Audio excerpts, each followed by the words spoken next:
I don't know if y'all seen the recent upload from Neil deGrasse Tyson over on StarTalk, but we're going to break it down today. And by the end of this, you're going to see why Neil deGrasse Tyson is a Freemasonic satanic shield and a gate guard. I don't want to hold y'all, so I'm going to hop right into this thing. But yeah, Neil deGrasse Tyson is a big shield, a gate guard, man. And we finna talk about it today. Let me make sure I got everything straight before we get into this. Let me make sure I got everything straight. Stand by, everybody. Stand by, everybody.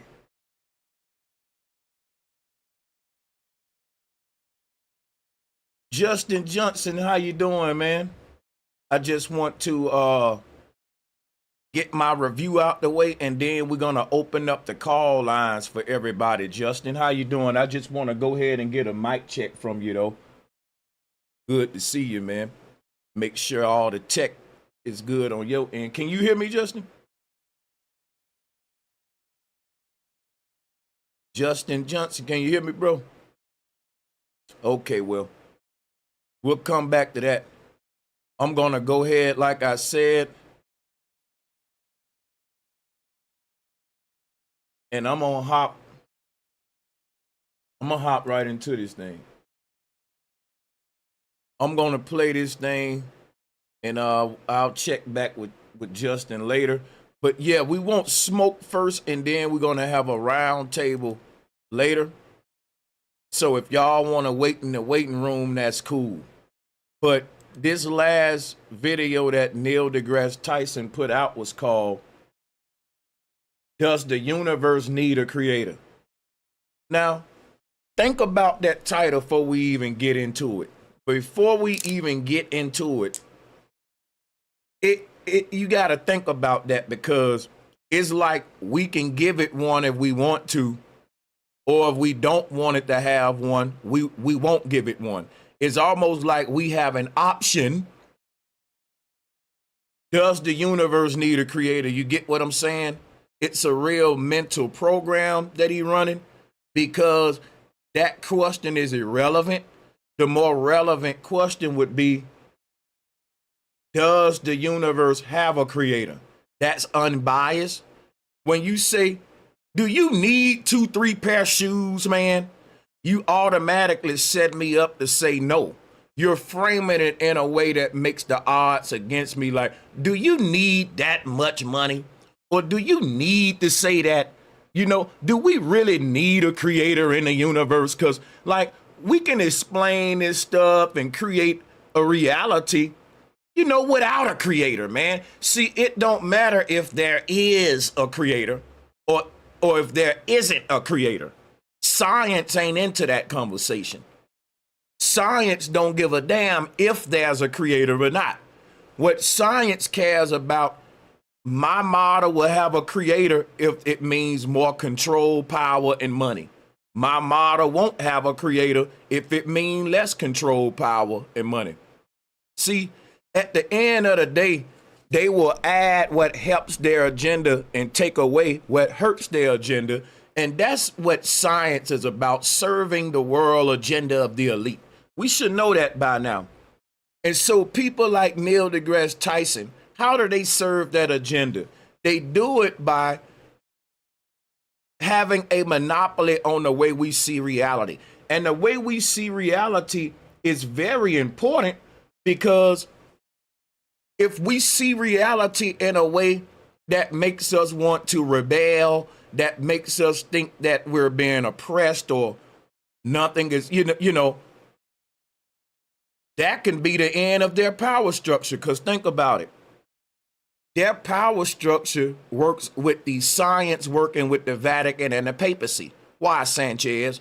Because the papacy is there to tell the people, regardless of how much oppression you go through, wait on God.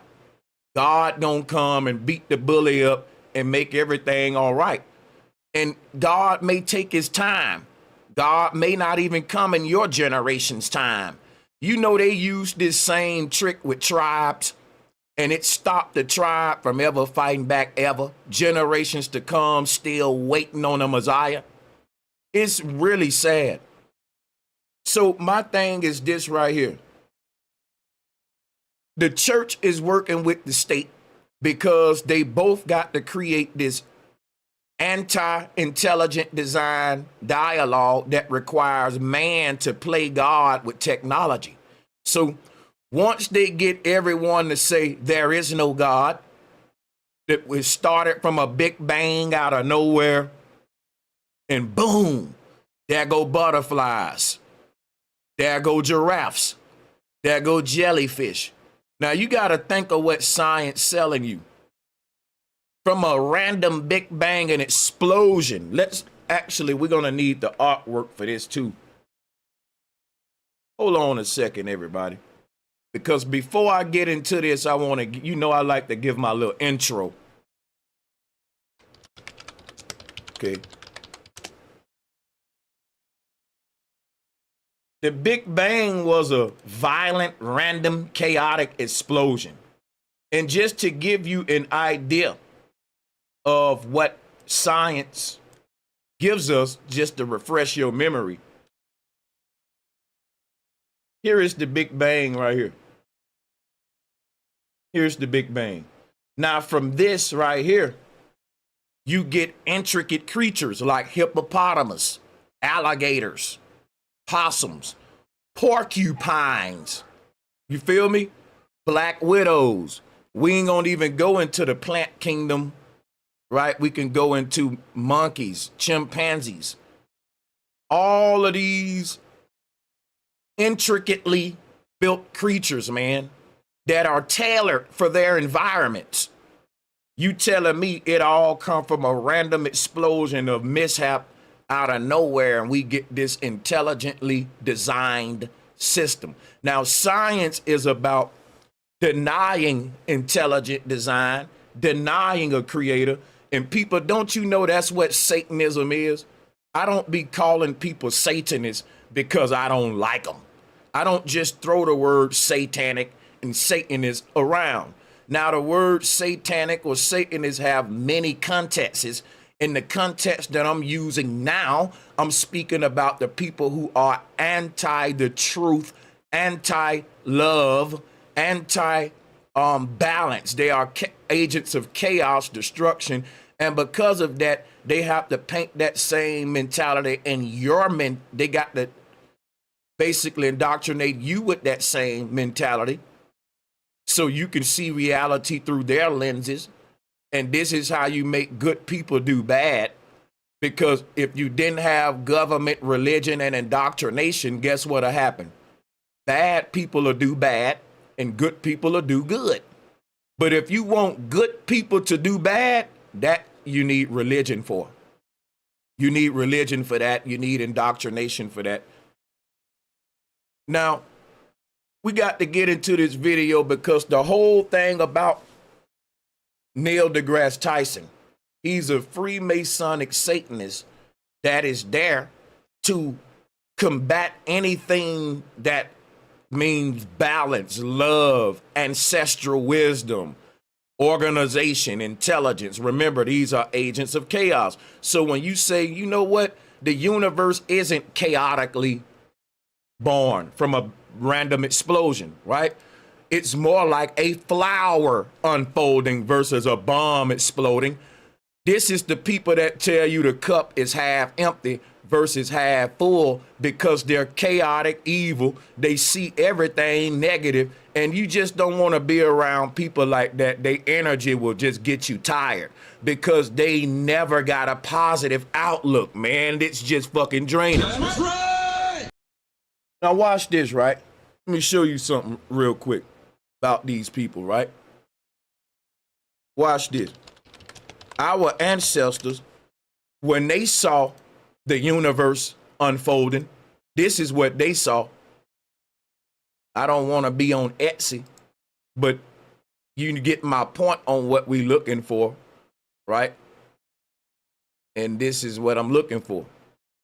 I just want this image. So this is the organized, beautiful concept. Think of a flower blooming. Let's pull up a flower. Let's pull up some natural.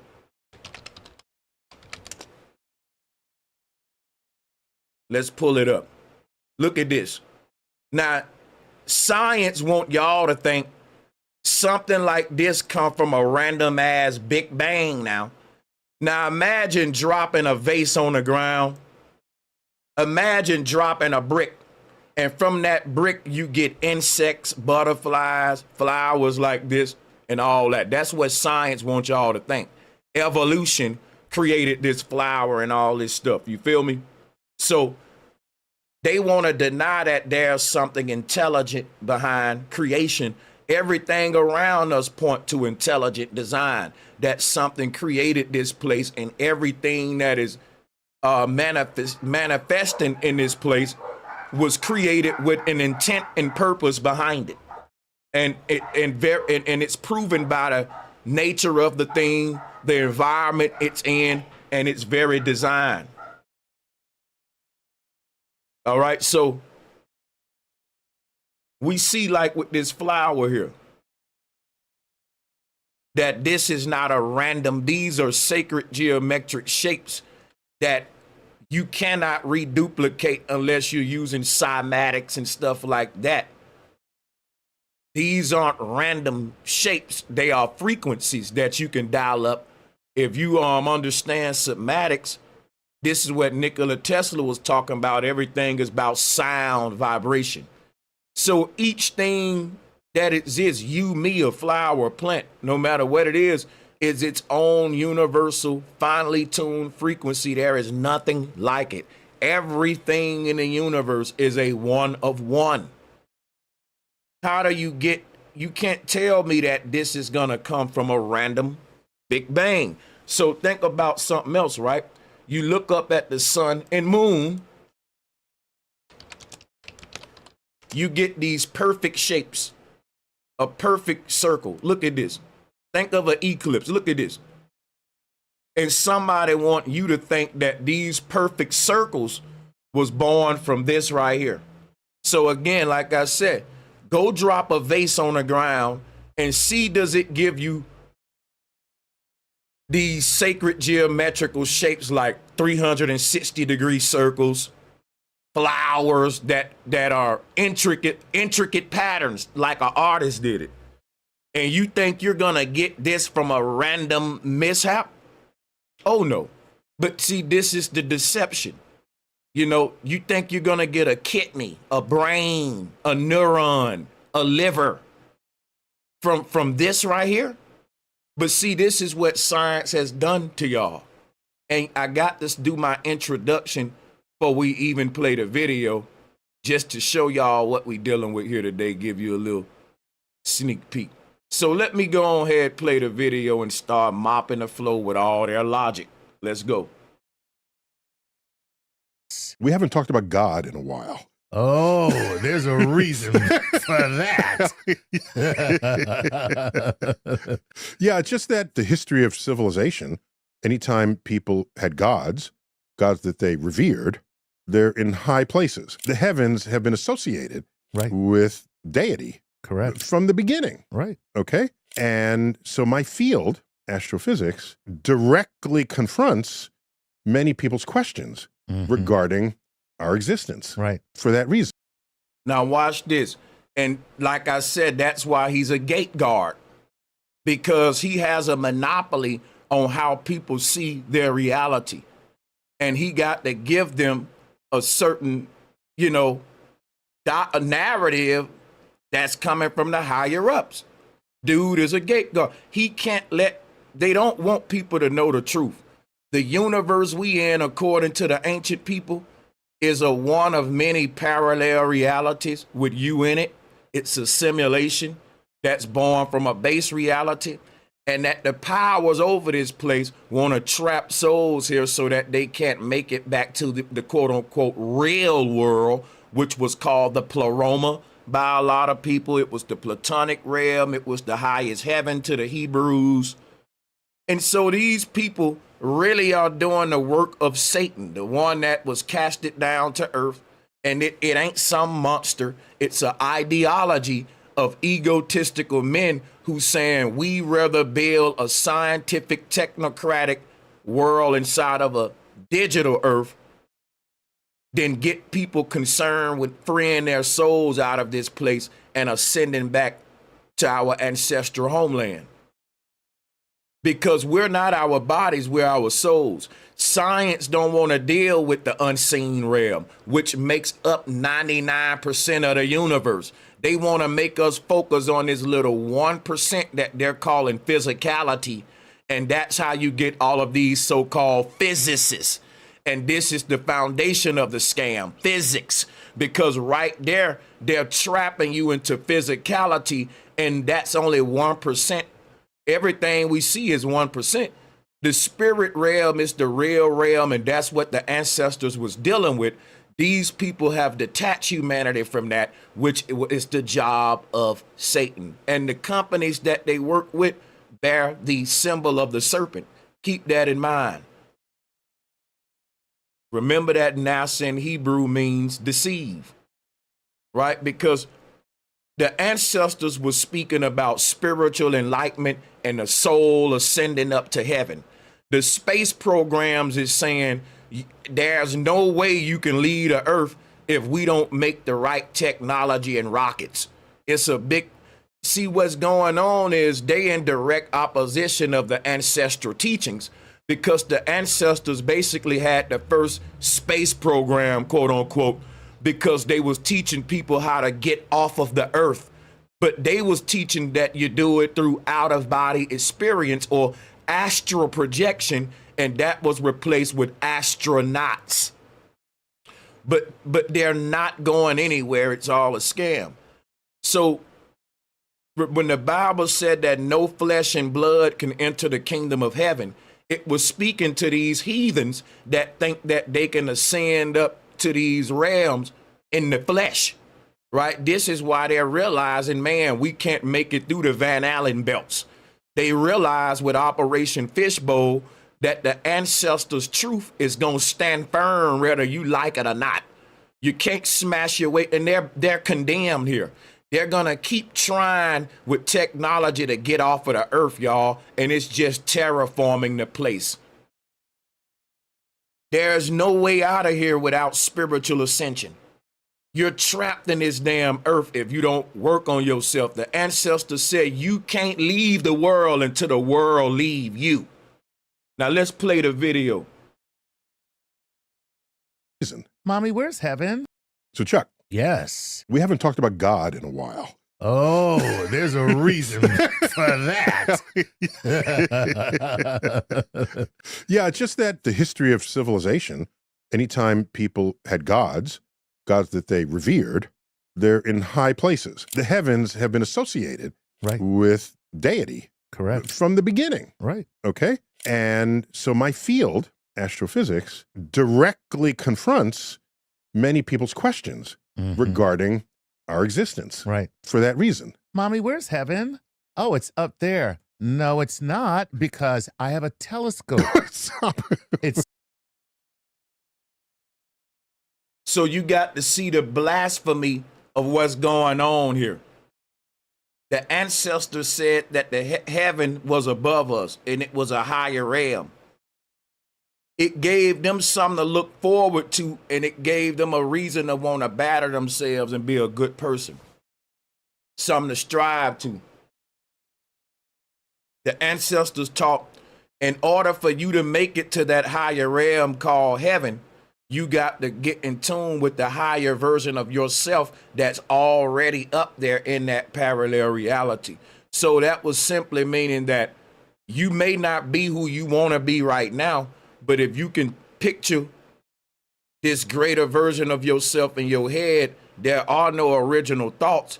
You're tuning into a whole nother parallel reality with a better version of you, and you can bring that, you can conjure that version of you into this space. So when you think you just change who you are for the good, you basically are transitioning between different versions of the self, a snake shedding its skin, according to the ancestors, peeling back the false layers and to nothing else is exposed to but the true layers. And the more that we peel back the layers, the higher we ascend through the ethers, layer at a time. It's 7 layers. So when you peel back this layer, you ascend beyond this realm.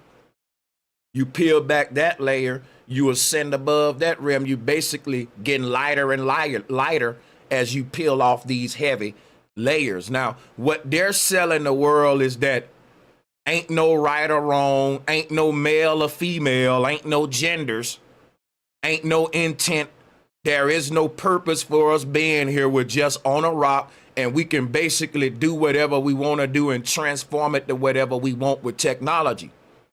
So the truth is that they need everyone to believe in their ideologies of the Big Bang, you know, all of this stuff, the foundation of science, being physics, the Big Bang and all that evolution.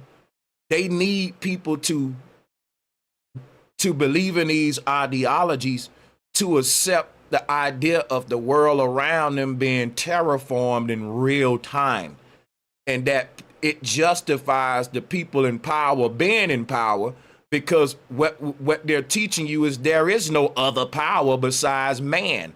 And once they establish that, then you know the law of man.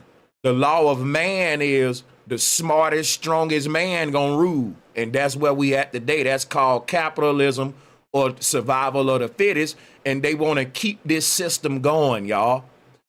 Everything ties into the nets. So this is the foundation of it all, though. So Neil deGrasse Tyson got a very important job now. He has a very important job because he's a gate guard of the highest degree. He's the one that's shaping how you see reality, which is very powerful. Very powerful. Let's play the video, though. It's not up there, mommy. Right. So you have that intersection Right. of people's curiosity and what actually happens in modern astrophysics. Okay. And it's such a mind fuck because, like he said, you know, a child say, "Mommy, I want to see heaven," or "I think heaven is in the sky." And you say, "Well, I got a telescope. No, heaven isn't up there." And basically the whole mind fuck is we're gonna deny the creator, deny intelligent design, while big upping technology made by man. So in this case, the telescope now is gonna debunk every ancestor that spoke about higher realms and lower realms, right? So a scientist will tell you, well, we can prove heaven ain't above us because I looked in my telescope, which is dumb as hell because think about this, right? How high? First of all, if you want to think of heaven as a physical location above your head, which is silly, right? It's a spiritual place that you can't see with your physical instruments and your physical technology, which is a way that they fucking you too, right? The only technology you can use to see the unseen world is to tap into the soul that you got. Now, your soul is a member of that unseen world. You are an inhabitant and citizen of this unseen world that science don't want us to tap into. That's the only thing that's going to be a reality when your body breathes its last breath. So they can sell out, but only for a little while. Check this out, right? We can't deny the spiritual realm. And when we do deny the infinite, the unseen, the spiritual realm, we have to deny the stars. We got to deny our very core being, which is the part of us that never dies. And we have to deny intelligent design. And it don't stop there. We got to smack our ancestors in the face and deny the ancients who gave us all the damn foundation for all the knowledge we use today to make predictions about the sky. The most advanced timekeepers on the earth, the Mayan, the Vedic, the Babylonian. You got some nerve. These people talked about parallel realities that we can shift our consciousness to. And the space program stopped us from doing all that by saying the only way you can leave the earth is physically with a damn clunky, stupid rocket. Our ancestors was traveling the stars, man, and they was doing it in meditation. They was having out-of-body experience. They was using mushrooms, and that was the space program. If you was in the ancient world talking about, hey, let's go travel to these other planets, they would take you, give you some sort of elixir, ambrosia, shrooms, whatever, and you can literally, they was so advanced with this stuff, right? Let me show y'all some, because I drop a one in the chat room if you want to beat Anna teach, because I was just going to beat today, but I decide, let me go ahead and teach while I'm at it too. Let me go ahead and do a little old teaching too. So check this out, right? We had star forts all around the earth. Same song all around. Yeah, you see these star forts, they wasn't built by the damn Greeks. They sure wasn't doggone built by no Europeans, sir. No, sir. Let me show you some. See, the thing about these star forts, and people gonna laugh, people gonna act like they know everything, but let me show you some real quick. Watch this.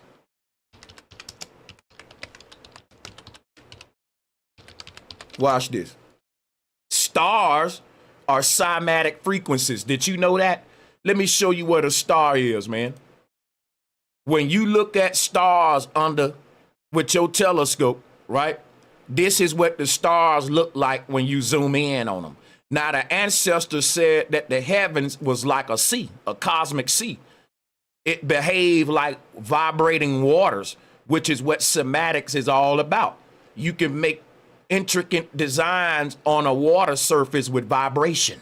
The vibration would turn the water into these beautiful holographic, sacred geometric shapes. I say holographic because your brain is 80% water, and what's happening in the middle of your brain is like photography. You know how we need water to develop a photo? But instead, it's a hologram. You call it life. Life is a digital program. Your body is a copy of a copy, but every copy is a one of one in its own universe. I don't want to throw too many words at y'all. Stars are holographic vortexes that lead into parallel realities. Each one have their own field, vibration, vibe to it. Like when your soul leaves the body, it literally travels to these different stars. And it goes into these vortexes to travel parallel realities where in that world, under that vibration, you are a different version of yourself, right? Based on cymatics, like Nikola Tesla said. If you want to understand the universe, think in terms of sound, vibration. The reason every universe is a parallel reality is because each one is its own unique frequency. You are in every universe. The frequency is based upon a distortion. You see this? Let me show you what stars are. Stars are holographic distortions. This is what a gateway is. Think about a break in the water, right? When the water isn't disturbed, it's a beautiful level surface. But when you disturb it like a hurricane, you put a break in it. Let me show you something. Stars or stargates, we should call them stargates, they are holographic distortions in the ether. And it's like a hurricane in the ocean, right? And no two hurricanes look alike, but they all are like vortexes. And these are like gateways into other worlds, because you got to think of a hurricane like a spiral staircase that's allowing energy from the water surface to go down to the ocean floor through this cyclone vortex pattern. See what I'm saying? And I'll show you what that look like. This is what stars are. They're breaks in the ether, vortexes into parallel realities. Each reality is just a copy of the base Earth.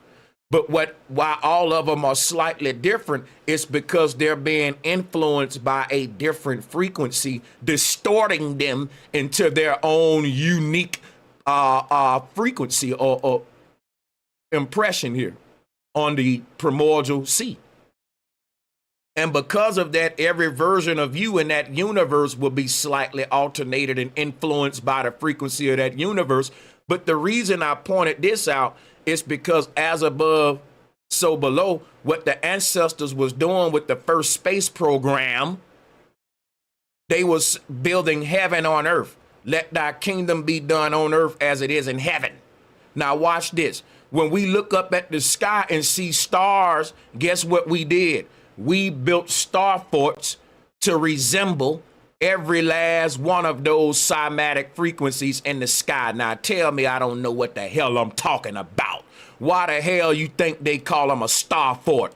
Because every last one of them, the architecture is based upon a real star somewhere in the heavens. Why do I say this is the first space program? We had an advanced spiritual kingdom on this earth before we lost this knowledge, family. And we was going traveling the stars through spiritual ascension. We was dialing up the cymatic frequency of whatever universe we wanted to visit in the heaven with architecture, with design. So for example, when you went inside of this particular star fort, whatever star that they mimicked to build at, you felt the energy of that star on earth. The architecture, the acoustics inside of that place, the music that the people played when you visited this fort, the food you ate, everything they tailored at this particular fort, they calibrated to mimic what was going on in that parallel reality. So for example, if you went to this star fort, they would probably say, nope, we don't call it Berenstain Bears at this star fort. We say Berenstain. Every star fort was a parallel reality that they was tuning into and maintaining that frequency on earth, which is why they said, let your will be done on earth as it is in heaven. They was literally establishing a kingdom on earth to resemble the stargates in the heavens so that these souls would never get lost. These were like spiritual beam ports for souls to leave the earth and travel. Let's say if a soul said, you know what, mommy? I want to go visit that star. Let's say you look up in your little telescope. You like the way that star's shining. Something about it attract you, right? And you say, mommy, I want to visit that star right there. They had a star fort somewhere on the earth where you can literally beam yourself to that exact frequency in the heavens because they basically intercepted that energy on the earth. They basically studied that star, got acquainted with how it feel, the colors, the vibration, how fast it's twinkling. They would turn that into a music genre, a food style, colors. They would, whatever colors that star was flashing, that'll be the colors that they wear at that star fort. They did everything to harness, to manifest that frequency in that particular star on the earth so that we can visit, you have like a network of spaceports for souls to travel the heavens. It was beautiful. We lost this knowledge. You got all of these abandoned star forts on the earth and no one know why they even call star forts. What the hell they got to do with the stars anyway? I just told you that they ain't built this way for no reason. So Neil deGrasse Tyson, NASA, all of these people in power, they're hiding an advanced knowledge about this earth and about our spirit, our soul, and they hiding it behind the space program and how you view reality, how you look at the world around you, how you interpret your reality. And once they get you to see it their way, all this beautiful spiritual advanced technology that connects the seen world with the unseen world, we lose it. This is the stuff that made empires like Tartaria, the Olmecs, the Mayans. They weren't just studying the stars for their ego. They were studying the stars so they can reduplicate that energy on Earth. They were studying the heavens so they can implement this knowledge, and they weren't just doing it in vain. They was harnessing the energy of each of these stars because each one have a unique frequency. They was tapping into different universes, man. I can spend a whole stream just on this topic here, but we got to get back to the dumbasses now. Let's play the video.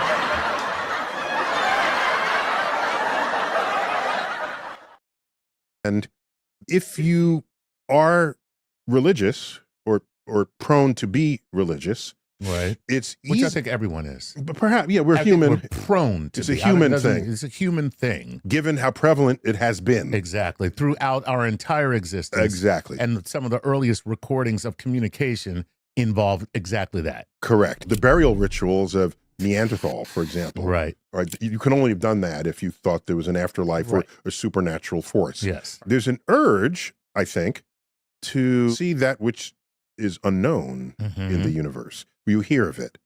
Big unknowns like dark matter and dark energy. Two hugely mysterious. And again, controlling the narrative. Don't nobody care about dark matter and dark energy. Those are distractions to get us not talking about our own inner energy. What they really scared of is that every single human is your own infinite universe. You're your own beacon of infinite energy and your own Big Bang explosion within the ether. And you are basically a beacon of energy that can never cease to exist. You are immortal. It's so satanic what they doing because they're distracting us with stuff like, ooh, dark matter, dark energy. And we ain't talking about why do we have dreams? Why do my dream feel so real? Why, when people holding their breath underwater in the dream, they waking up and they gasping for air, and people dying in their sleep. And science calling it sleep apnea because they don't want to go into the fact that our world is indistinguishable from a dream. Why do you think when you having a wet dream, that's even possible? Or in a dream, right, when you falling, you got real butterflies in your stomach when you wake up that fade away. Why is your body responding to a world that's supposed to be fake as if it's real?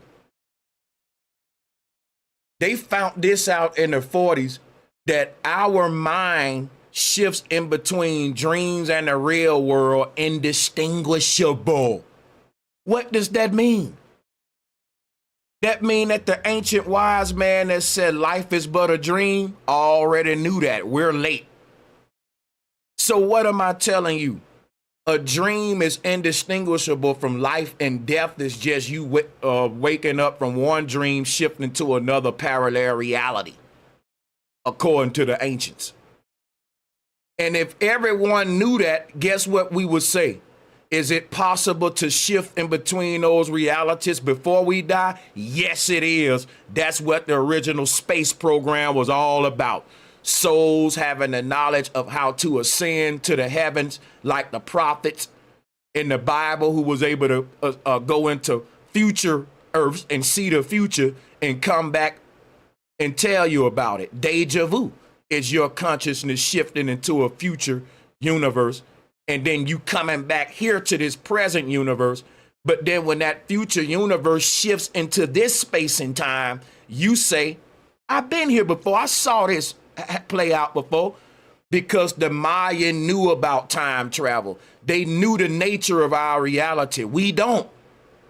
We think of it physical. Ain't nothing physical about this place. You're in a digital program, according to the ancients. And the crazy thing about it, just like the movie The Matrix, they had everyone in the Matrix thinking that they was in a real world versus a computer program, because why? They was giving them an education, giving them physics, science, and all that. And so no one questioned the world outside of what Neil deGrasse Tyson was saying and the narrative that they already just given you.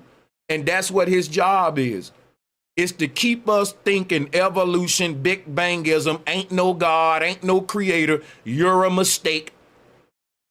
Nothing about this place is created or intelligent, so that gives us the right to smash shit apart, pick shit up and dismantle it and break it apart and study it and terraform the place and play God, right? Why? Because we've already convinced you there is no God. So once you take away the idea that there's an intelligent designer behind this place, then it's up for grabs for any smart man to say, hey, I got the knowledge that can make this place better. But what if you knew that all of the bad we see in the world is a result of man trying to play God? And that if they left everything alone, the world will go back to paradise again. But they got y'all thinking just the opposite, that nature's screwing everything up and man is gonna fix everything with technology. And what that's gonna look like is them terraforming the earth. Pieces of modern astrophysics that are unresolved. Right. And they're not little, they're big. Okay. You add them together, it's 95, 96% of what is driving this universe, and we have no clue what it is. That's insane. And that's another mental program. We have no clue about what's driving the universe. We have no clue of what created the Big Bang. We have no clue of where all this energy and intelligence is coming from. We don't know what's the driving force behind creation. But we know that there is no creator, ain't none intelligent about it, and there is something that's there that we all can't deny that's making that sun and moon keep going round and round. Now, they can say it's a result of the Big Bang flinging everything around, but there are other things we can't explain, like fungi, the mycelium network, a lightning strike. Like a lot of this stuff, you have to humble yourself and say, listen, there's something created this thing that's greater than me. And if you want to say you created it, fine. Say there's a higher version of me that created it. That's still some greater than you. That takes some kind of humbleness. But just to say there's nothing greater than me, there's not even a greater version of myself in a higher realm, which is what all of the ancestors taught.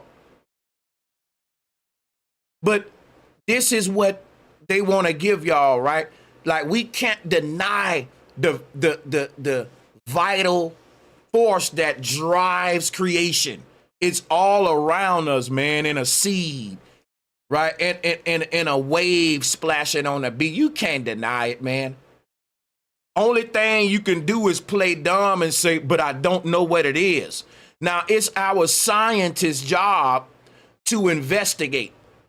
And the biggest mystery we should be trying to solve is, what is the driving force behind the universe? We ain't trying to solve that mystery, because that would mean finding God.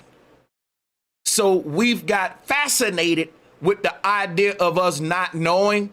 And if you see how he put the narrative out there, you can see the mental psychology and the programming of, we don't know. Isn't that fascinating?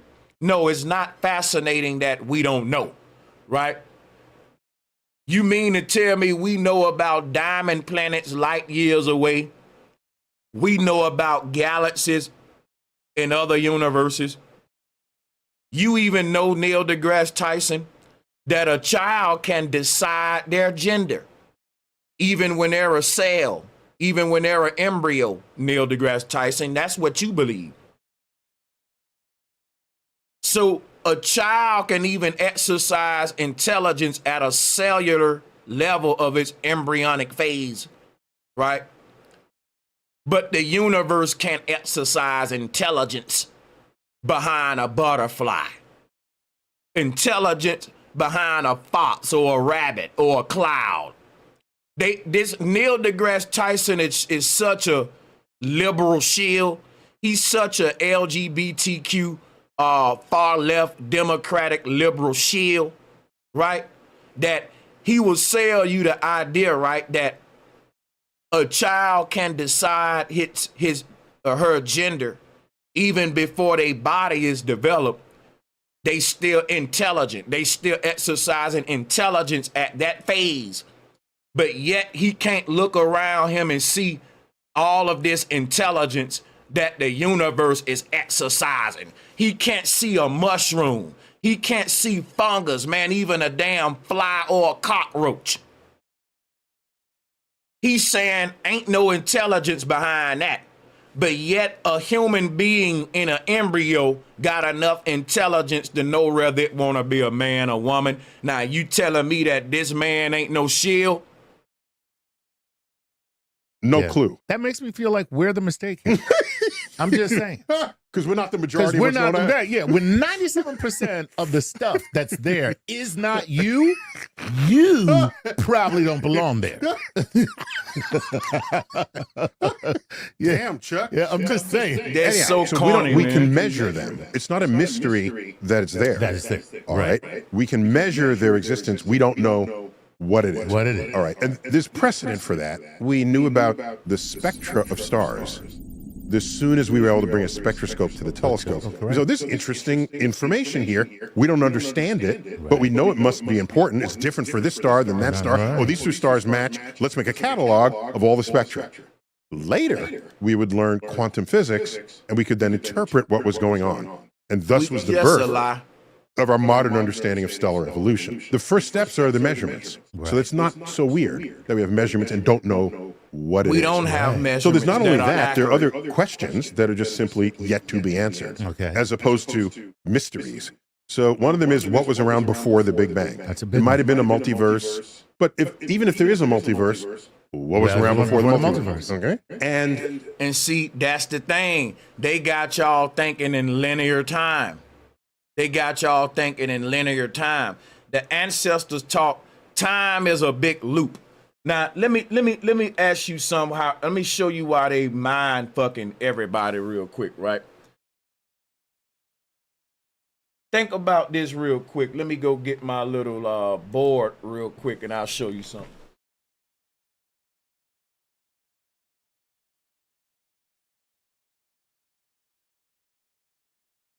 See, here's the mind fuck. Here's the mind games. They got you thinking of time like this.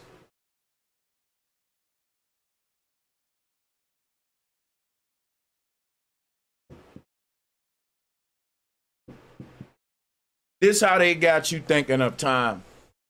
And the further back you keep going, they're gonna say, well, what was before that? What was before that? What was before that? And because they're thinking of time like a line, they're gonna keep following the line to a point thinking that the line will stop somewhere. Let me show you what I mean, like this. So in their mind, you're gonna reach a point like this. Everything goes back to the starting point, right? Start. We're looking for a point, and you ain't gonna find a point on this line called time. Why, Sanchez? Why won't we why won't we find a starting point, Sanchez? Why won't we find a starting point, Sanchez, on this line? This line just gonna keep going back forever. Why, Sanchez? Cause it's not a line. Guess what it is? This is what it is.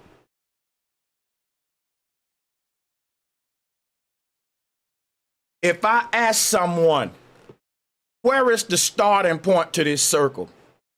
You couldn't tell me. A circle don't have a starting point. It's continuous all the way around. So until we start seeing time as a circle, which is why the zodiac wheel, or what the Mayan call the wheel of time, is a circle. And the zodiac wheel wouldn't even work if we lived on a globe hurling through space, because it was built under the impression that the earth was flat and the sky was in motion. And the zodiac is accurate. The way that the sun processed through the zodiac and all of that is accurate. The way that time repeats itself. That's why the Mayan was able to prophesy. History keep repeating itself Because it's a circle. Now, why don't they want y'all to know this? Because once you realize that time is a ripple effect, guess what you just created? Saturn. Saturn is Satan. The knowledge of this world is what the serpent was giving Adam and Eve to be like God. But the God was to establish order in this lower kingdom. This is what we got to realize. Each of these is a Van Allen belt, what NASA is calling the Van Allen belts. And each of them represent a parallel reality. It's like we're looking at the ancient cosmological system from a top-down view. And so this would be a big dome, and it'll be a little dome inside of that one, and it's like a bucket and a bucket. So you can look at it like a step pyramid. But our world is one of these. They're trying to make this the solar system. Our souls is inside of this digital system that they call Saturn. It is not a real reality. It is a digital program or matrix, if you will. So we're in Earth 1 of 7. There are 7 parallel Earths. And the Mayan knew how to shift their consciousness in between all of them. Now, if you look at what I'm showing you on my board here, I'm going to take a minute here and I'm going to show you the Mayan calendar. Because the Mayan calendar will show you what I'm showing you here. It has the god Saturn, which is the personification of the ripple effect of time. Here it is here. Another way of looking at the zodiac.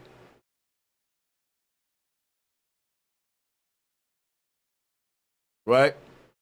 1, 2, 3, 4, 5, 6, 7, 8, 9, 10, 11. I think it's 24 of those.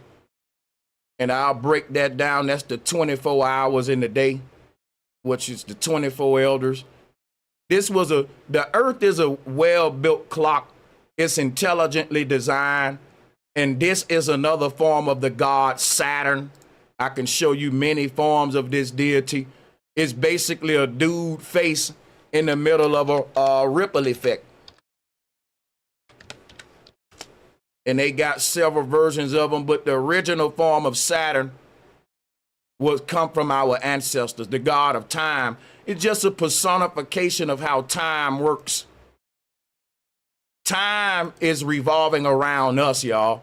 And Saturn represents every single human in the middle of the universe. That's why when you look at this image, you see this man standing up and he's in the middle of all the planets. The sun, earth, the stars, and all of that is going around him. This is geocentric cosmology. You being at the middle of the universe.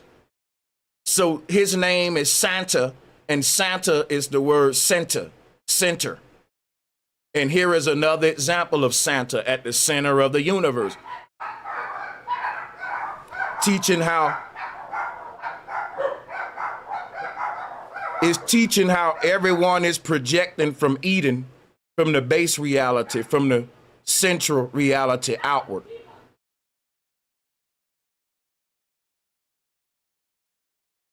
So you can see how this became the symbol of Saturn. Time is a ripple effect, it's not a line. It's basically the Mayans saw time as broken down into a bunch of circles or cycles that were being shuffled in and around the central point. All of these parallel realities are shuffling in and around the central point in Eden. Eden is like where the experience is taking place at in the real. In other words, life is taking place right here in the mind. Everything you see isn't out there, it's in here. And so every day past is a different slide going through a projection machine, so to speak, passing in a new experience that's already pre-written. But it's like it's taking place in Eden first, and then from Eden, it's a ripple effect to where that action will play out in all of the other parallel realities, which are mimicking what's ever going on in the true world in their own way in the fake worlds. So in the middle of the wheel, that's where the real self at. And you're projecting the consciousness out into the solar system, into all of the outer realms, which is the great fall of man. When God falls asleep in the base realm here, his consciousness starts to experience a reality out here. When that's what they talk about in Bible, in Genesis.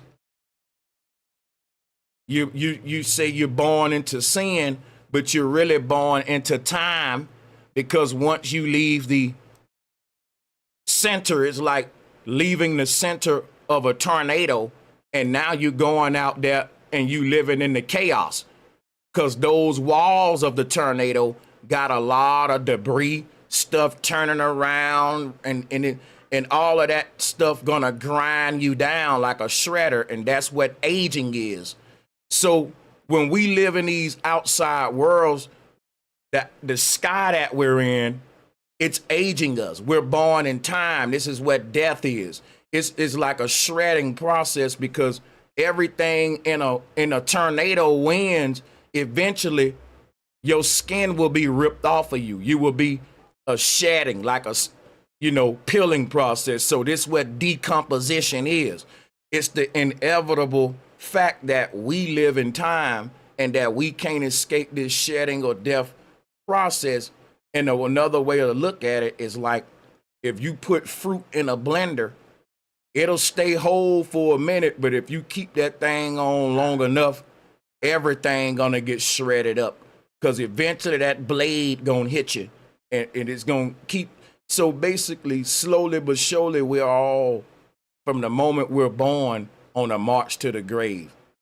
Because what it is everyone in Eden, they can't die. They don't age. Why? Because in the middle of this wheel is like being in the middle of a tornado.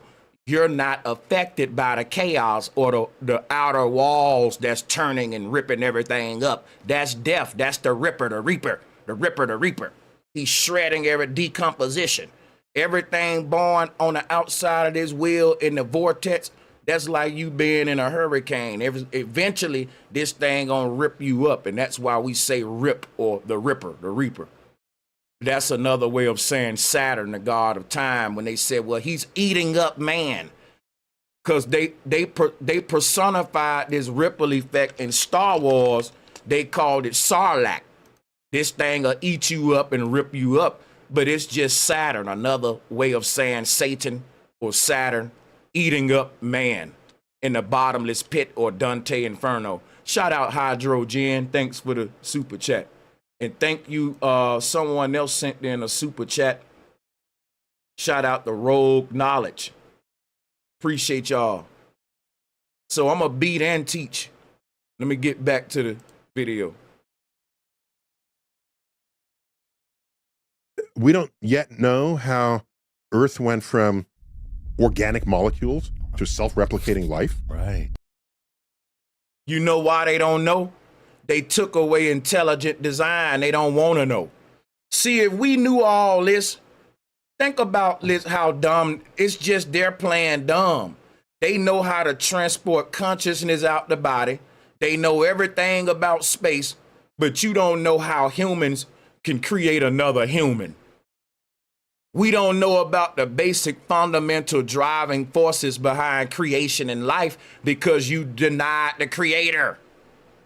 How the hell are we going to find the driving force behind creation when we deny that there's a creator?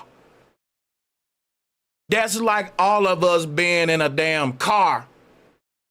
And just think about this. That's like all of us being in the car. Ain't none of us driving the car. We got a butler driving the car. And everybody in the car is arguing about how the fuck is the car moving. And the only reason we having that argument is because we all chose to ignore that there's a driver. We can't deny that there's something driving us. He just told you that. He said that's obvious. We can't deny that there's a driving force behind creation. We can't deny that there's some driving the universe. We just don't know what it is. We don't want to know. We shot out. We created a whole scientific approach to reality to deny that force behind creation. So don't you think it's a no-brainer that we can't figure this stuff out? Huh? We can't figure it out because we're basing it on a foundation of physics. If your whole science department is only dealing with what can be seen or physical realm, then you will never find a driving force behind creation. You know why? Tesla even said it. You want to find these secrets out? Think in terms of vibration, cymatics, and sound. You can't see that stuff. But like he said, we can detect it. We can measure it because it's sound-based. It's vibratory. Science don't deny that. They detect a driving force behind creation, but they say we don't know what it is. And it's so easy. Hey, it's the creator. People call it energy. Some people call it the divine intellect. But this energy behind creation is intelligent. It knows to turn an orange seed into an orange tree. It knows if you put an apple seed in the ground, you ain't gonna get a watermelon patch. It's gonna give you an apple tree. This thing is intelligent. It's so intelligent, it knows if you get a cut on your skin to scab it up and heal it, because this same divine intelligence, right, that start to heal the environment the moment a big corporation moves out, that same divine intelligence starts to heal your body the moment you get a cut. Now, science can go into all the technical terms to talk about how your body scab up, to talk about how the natural environment will heal itself after we polluted it over time, right? They got a bunch of jargon, and all of their narratives is to say how this is happening without including this driving force that renews everything. It restores everything. It keeps the universe moving forward. And if you want to keep the universe moving backwards, you got to not only work against that force, you got to deny that damn force exists. Tell me I'm lying. That's right. What kind of a man looks around and acknowledges that there's a force greater than me driving creation, but I just can't say it's the creator? I just can't say it's something higher than us. It's something more intelligent. I can't say it. I'm blasphemous. I can't do that. What kind of man can't give God his props? Let me tell you something. If you sitting around a nigga that cannot give God his goddamn props, you know you ain't gonna get no props. You talking about a hater, nigga. Now, you know niggas that hate on other niggas. A nigga that's hating on God sure gonna hate on you. We talking about a nigga that can look at a butterfly, a ladybug, fungi, a nigga that can look at mitochondria, a cell, and say, I don't know what did that. But that same nigga look at give props to a Jordan shoe. This same dude will give props to Elon Musk for a technological device. This same dude will give props to the dumbass Greeks like Galileo and all them for creating theories like gravity and stuff to keep people dumb and blind. He'll give credit to a lot of people for what they've created. But when it comes to the creator, this man will say, we don't know what that is. They play dumb. All of the Satanists play dumb. Well, you say, man, why is it so intelligently designed, though? And they'll sit there and they'll acknowledge that with you. They'll say, you know what? You're right, man. Isn't that awesome? Isn't it awesome? Like, the world around us is so intricate. It's so intelligently built, and it comes from a random mistake, and there is no God. Isn't that awesome? Isn't that awesome, Sanchez? Bro, you can't fool me with that shit. I see the game. I see the game and the setup and how you trying to automatically put the narrative. by saying, isn't that awesome? Isn't, nah, bro, you ain't slick. Come on, bro, I'm from the streets. No, it ain't awesome, sir. Oh, no, it ain't awesome. See, that works on dumb people. Isn't that awesome that we don't know, right? Isn't that awesome that we look around at the world around us and all of the damn beauty and intelligence behind it, and we don't know? No, that ain't awesome. I think you playing dumb or you some kind of damn Satanist. Like, listen, I would even let the man say, listen, I created the damn universe, a higher version of me on a higher level where we're advanced in a future. I can go with whatever theory you want to give me. I'll love to hear it. They're interesting to me. But telling me I don't know, saying I don't know and saying that's fascinating is saying you don't need to question that shit no more because we're fascinated with not knowing. But think about it. For every creation, there's a what? Creator. You can't have the or without the on, or the on without the or. You got to have the creator for the creation. But the world's so dumb. Science can give them a creation, but deny a creator. It's like me giving you a car, giving you a Model T Ford and say, I don't know how it got here. It just popped out of thin air. It was a mistake. And out of a random explosion, you get a carburetor hooked up to a transmission. You get a fucking oil can hooked up with a gas can. You get this complicated mechanism called a fucking Model T Ford car. But when they say, Daddy, how did that car get here? Well, it don't have a creator. So the children see this complicated creation, but everybody hating on the goddamn creator.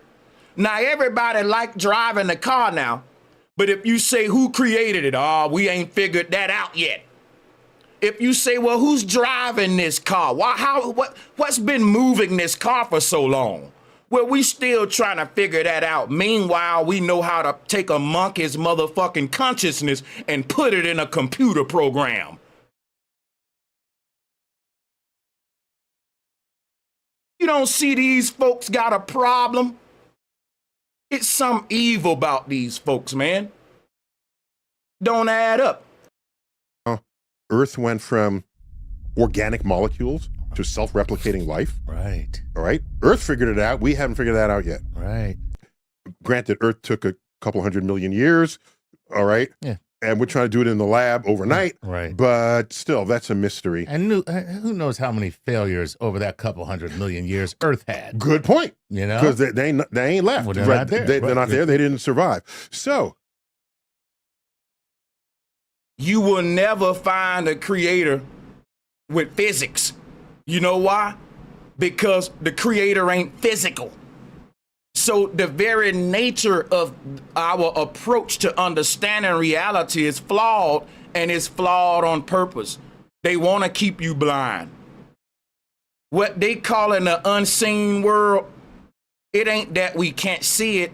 Is that we're blind to it with our own belief systems and biases that they're programming into us, man. The ancestors didn't call it the unseen world.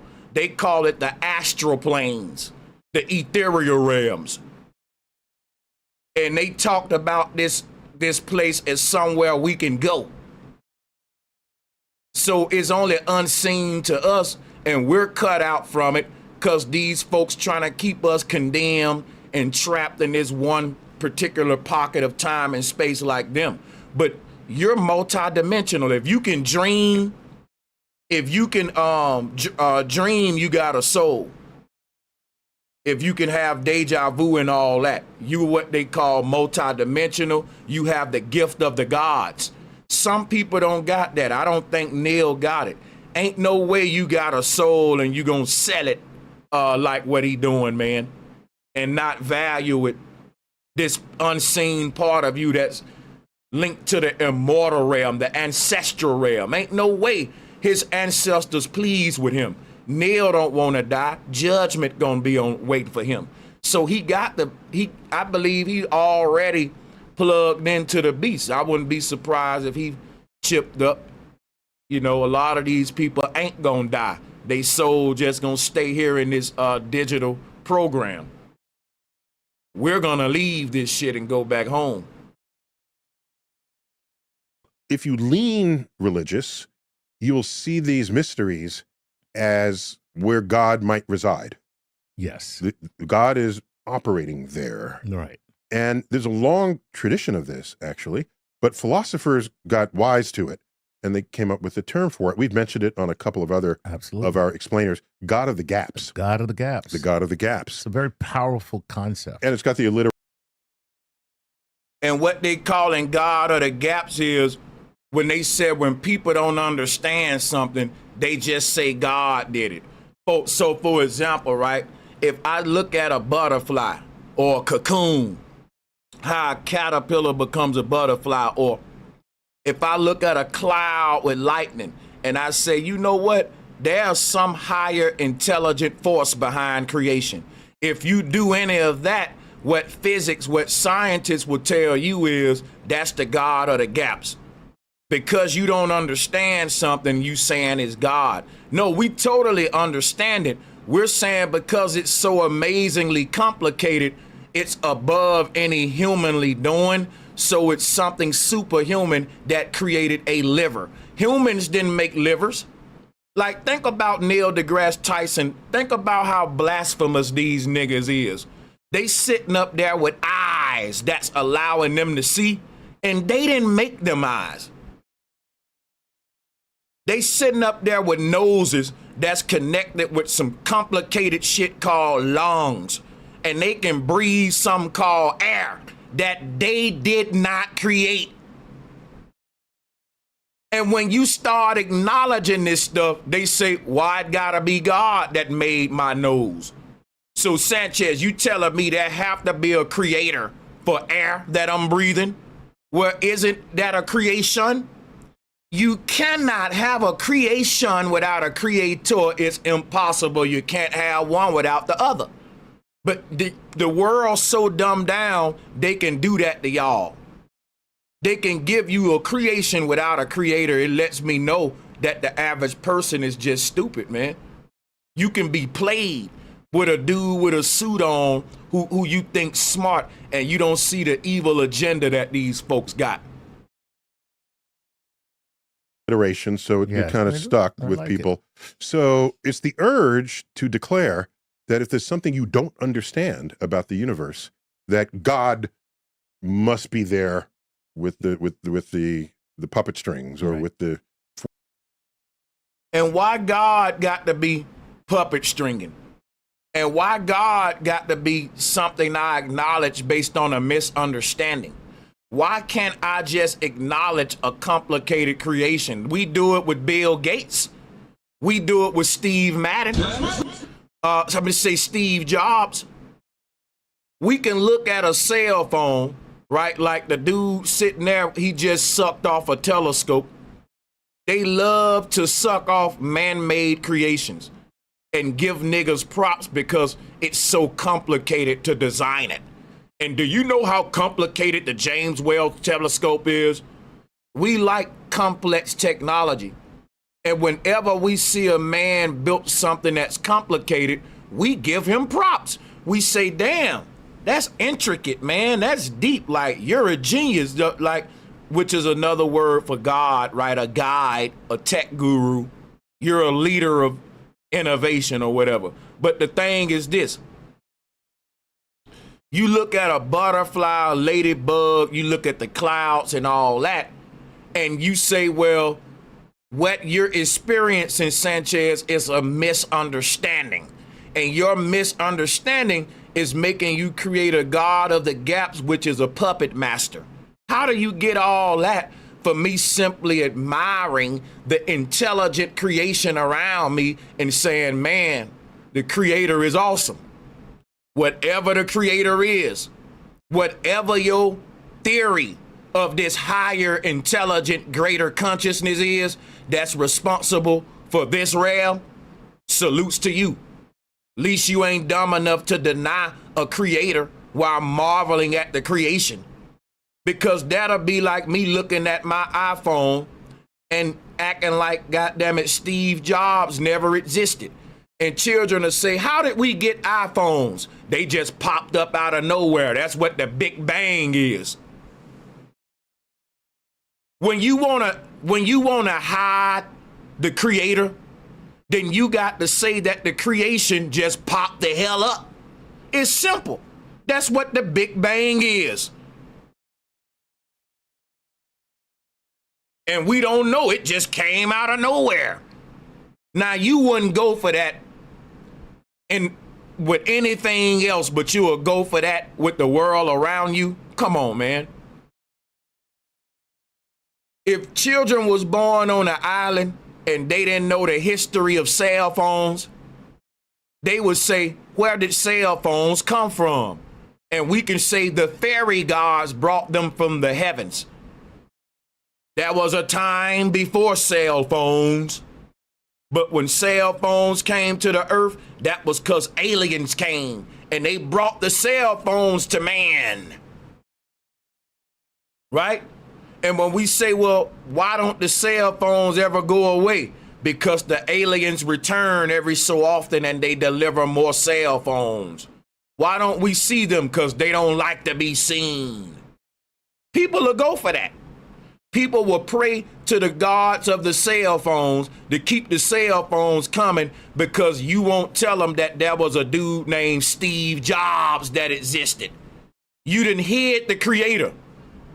Now they'll believe anything about the creation.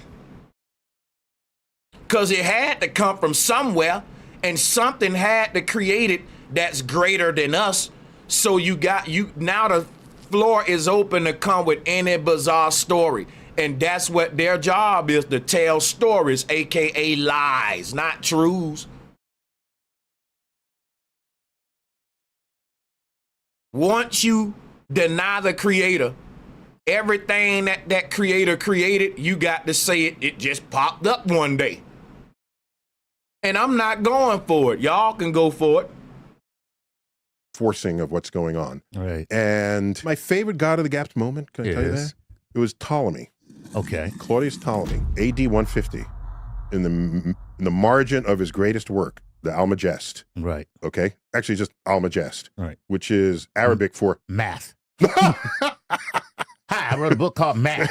Guess what's in it? I couldn't chill around these guys, especially this dude, Chuck. He looks like a... Bro, let me not... I ain't gonna do the roast. I'm gonna just do the beat and teach.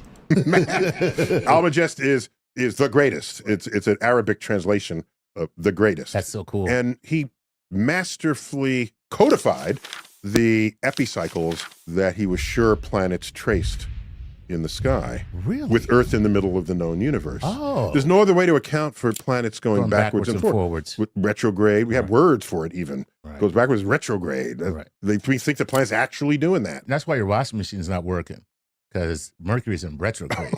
Your phone stopped working? It's not gremlins. It's Mercury in retrograde. I don't think Mercury... Now you got to notice how every joke is against the ancestors. Every joke is against the way that the ancient people saw reality and the knowledge they left us, which is true stuff, right? We know that a lot of the fate of events that happen on Earth is written out in the stars. Astrology is real. There's times for certain events, like when Trump was first in office, it was a 7-planet alignment. And it was just a bunch of numerology dealing with 7, like Israel being the 700 and some state acknowledged over there, and all kind of 7s. People was breaking it down. I'm not gonna just spit it out verbatim, right? But to make a long story short, there is truth to the fact that we are influenced by the stars. There's a lot of truth to that. See, these people like to say you don't have a soul, you don't have a spirit, there is no life after death, The stars are just up there. They ain't doing shit. They just chunks of fire burning, and it ain't got nothing to do with you, right? They want to make everything that's beautiful and divine insignificant and a nothing burger. There's nothing to see here. Just go back to fucking work, right? And it's so evil.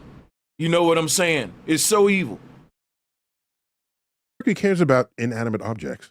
I think he only cares about people. He speaks so highly of you. How could you say that? So like he said, Mercury doesn't care about you. And this is how they want you to see reality. When actually you're connected to the stars are an extension of your being, according to the ancestors.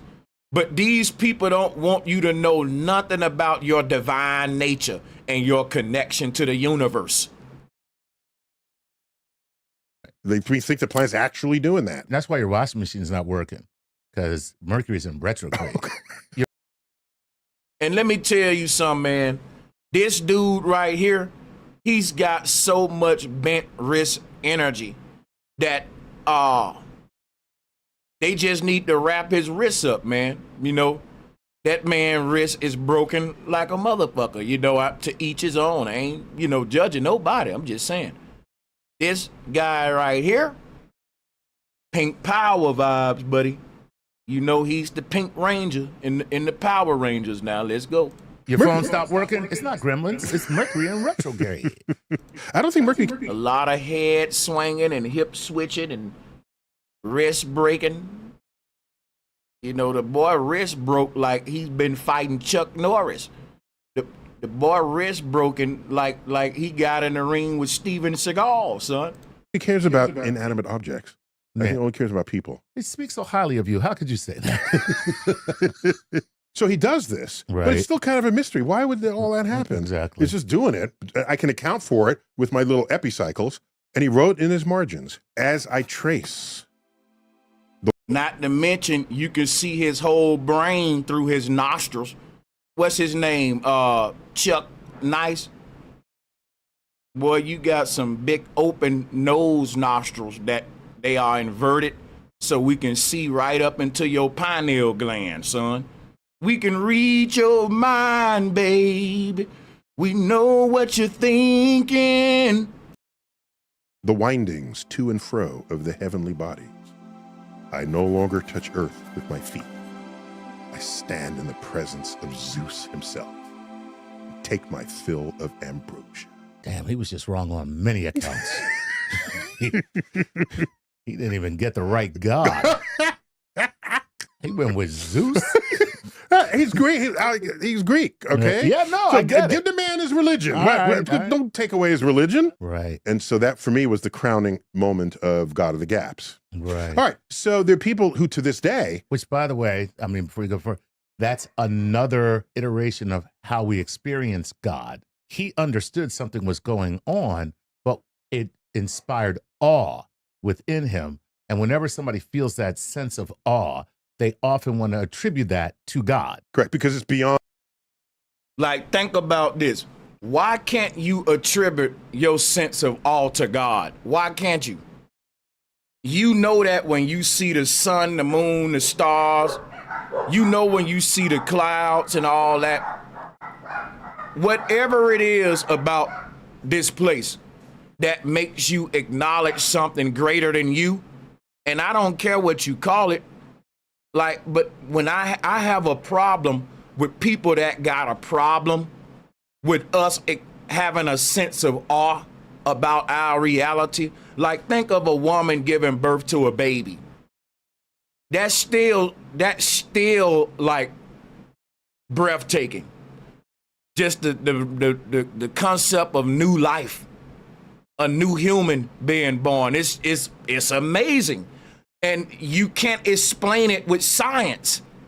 You can't explain how a immortal soul is in this body, and like you just can't explain how every soul comes here and they're unique human with their own, little energy and stuff. Like, there is something greater than our comprehension or our level of understanding right now.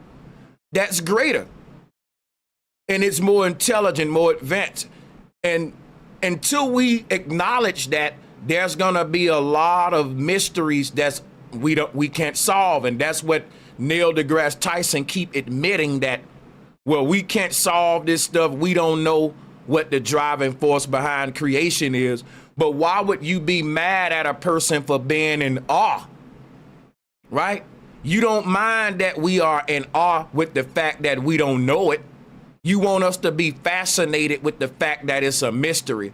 But we can't be fascinated with the fact that whoever did it is got to be an intelligent consciousness. Well, why do you have to attribute it to a God? Let me tell you why, right? I'm going to give you a prime example. Here it is right here. This is a cell phone. If I break it apart and I look at all the little bitty pieces and intricate parts in the phone, common sense gonna say this is intelligently designed. It's little bitty mechanisms and parts that's perfectly made to fit in the other part like a puzzle piece. Anybody looking and open up this phone gonna say, there's a creator behind this thing. And that creator is intelligent because the design of this creation is intelligent, right? Now, we have no problem doing that with a cell phone. Now, we use cell phones every day. We don't know how they work because we ain't the creator. So all of that stuff inside the phone, the average phone user is like another language to them. It's like the language of God, right? We use the phone. We know it's intelligently created. It's a mystery to us how it's created. And because of that, we give props to the creator. We give props to Steve Jobs. We give props to Bill Gates. Oftentimes, the creator won't tell you everything about how it's created because it's patented. They want to be monopolizing that knowledge, right? So the thing is this. I'm showing y'all there's clearly an evil agenda with what Neil deGrasse Tyson and Chuck Nice is doing. It's satanic because we have no problem acknowledging this with everything else. Even a stream deck. This is intelligently designed. We give props to the creator of the stream deck. We give props to the creator of the telescope. Man always giving another man his props because he designed some kind of technology. Look, this intelligent, simple, intelligent design. Now, Neil deGrasse Tyson will look at his eyes, his ears, his mouth, his throat, his lungs, and he'll say, why do we got to think that something had to intelligently design that stuff? And y'all think he's smart. He's a minister of evil. I want you to hear what I'm saying. Because in science, it is a known fact that everyone praises everyone for technological innovation. Look at Elon Musk. Because you're going to look like a hater if you don't. Like Neil deGrasse Tyson ain't got no problem giving men their props for technology. Pointing out inventions and giving credit to the inventor. And he have no problem saying, hey, this thing is intelligently designed. It's intricately built. And you got to respect this brother for being such a genius, right? We have ceremonies for these people. But when it comes to the creator of the universe, people like Neil deGrasse Tyson will look at a baby being born. They won't be in awe. They'll say it's just a clump of cells and star waste left over from an explosion. I'm like, bro, that's a beautiful baby you looking at that just was born. Nope, it's just your mind is interpreting it as beautiful, but really it's just a bunch of matter left behind from a black hole. There's nothing you need to be in awe about.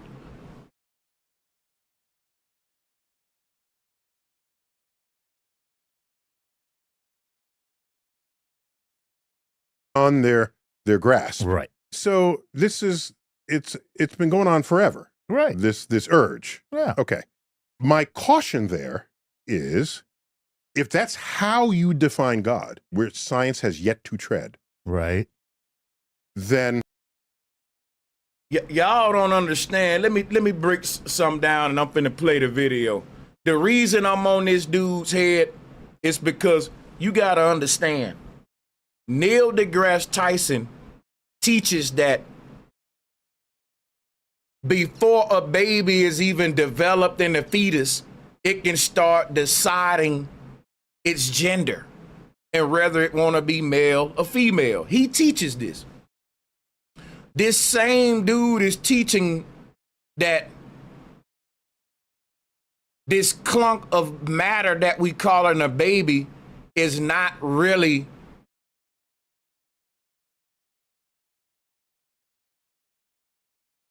basically, think about this. He's saying that the driving force behind creation is abstract. It ain't intelligent. It's just happened to be that way. All of these, it's like me saying, listen, there is no creator for this cell phone. This cell phone just popped up out of thin air, and it just so happened to be that way. All with all those intricate mechanisms and parts connected. It just popped up out of nowhere like that. And we don't know anything else. That's all we know. Get out of my face. That's science. And if you say, well, you don't think that there's an intelligent designer for this cell phone, why do your misunderstanding or lack of knowledge for how it works or where it come from, why do you got to fill that in with a creator? Because it's a no-brainer. If it's a creation, there has to be a creator. Simple. But only in science can you have one without the other.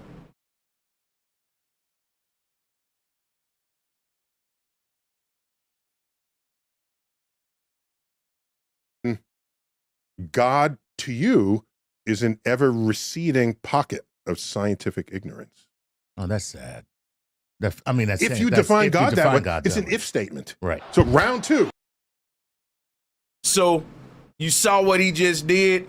He just said, if you look at the world around you and you have a sense of awe with things that you can't understand and you equate that to God, he said, then God to you is just an ever-ending pocket of scientific ignorance. Because what he's saying is the things that science don't know, you are in awe about them.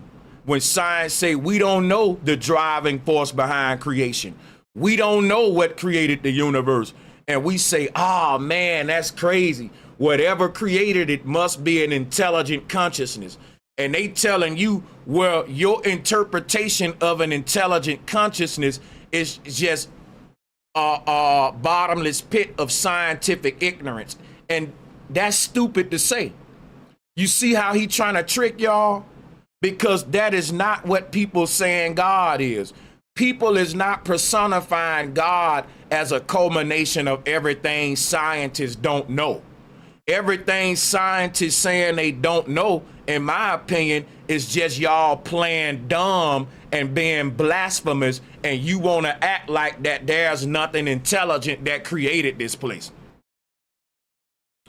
Y'all can play dumb all you want, but there are some people that they don't know everything, but they can say, okay, I don't know what created the universe, but I know it was something intelligent and conscious, because this is just too complicated. It's too intricately built.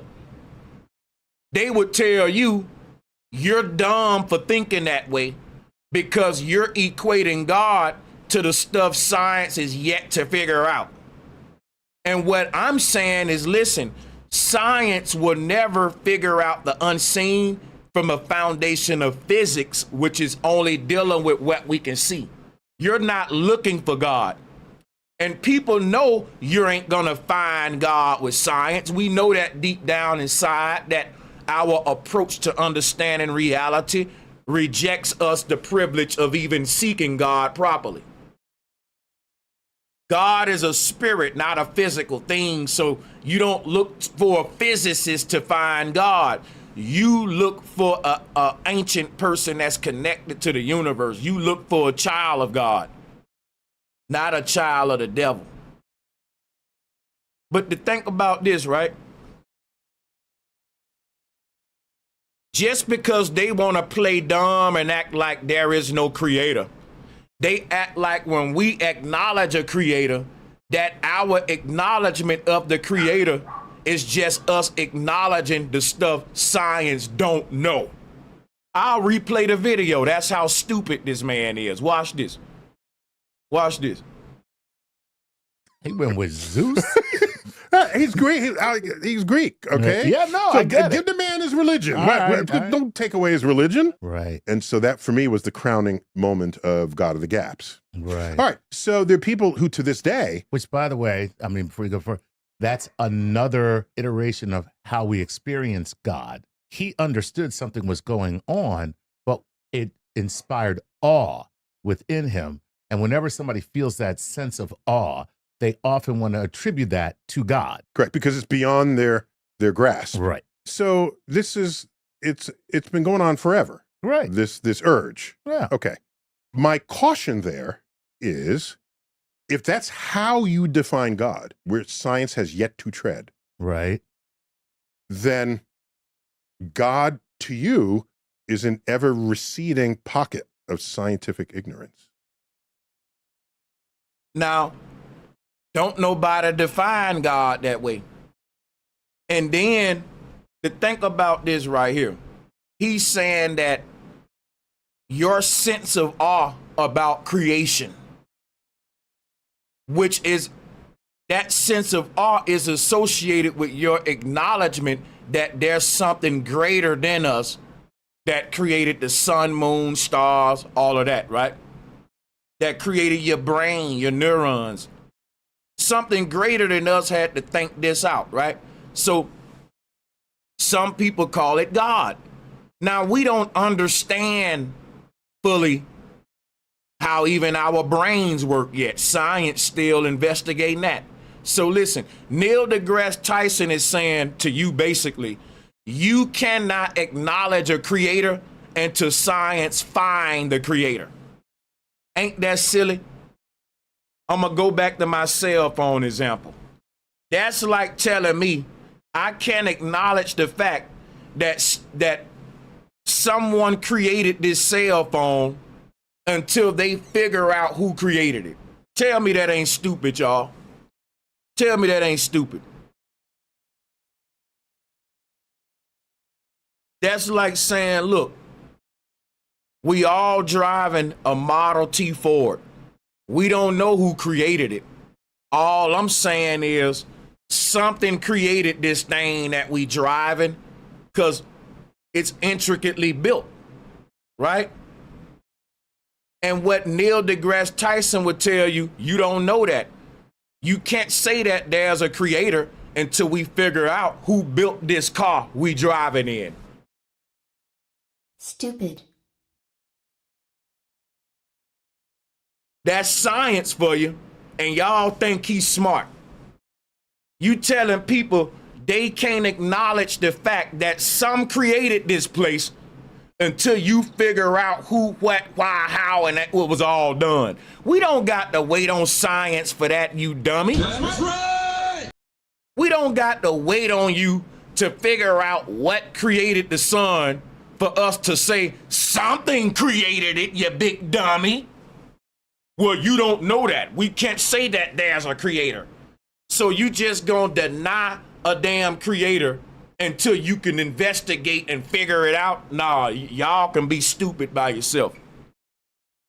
Because again, if you never heard of Steve Jobs, but you're using an iPhone, you don't got to know who the creator is and do an investigation to admit that This iPhone was created by somebody.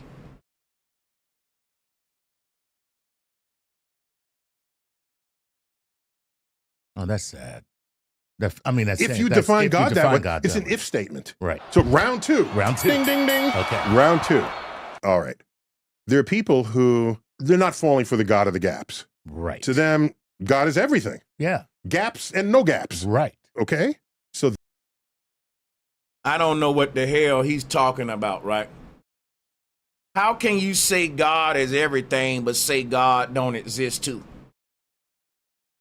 That's what I'm trying to understand. And the people that's saying that's finding God in the gaps don't mean that they ain't finding them nowhere else. You can't say God is everything but not find him in the gaps, you big ass dummy. Got your ass again. Cause you're a Satanist. You just talking. Did y'all hear that, dummy?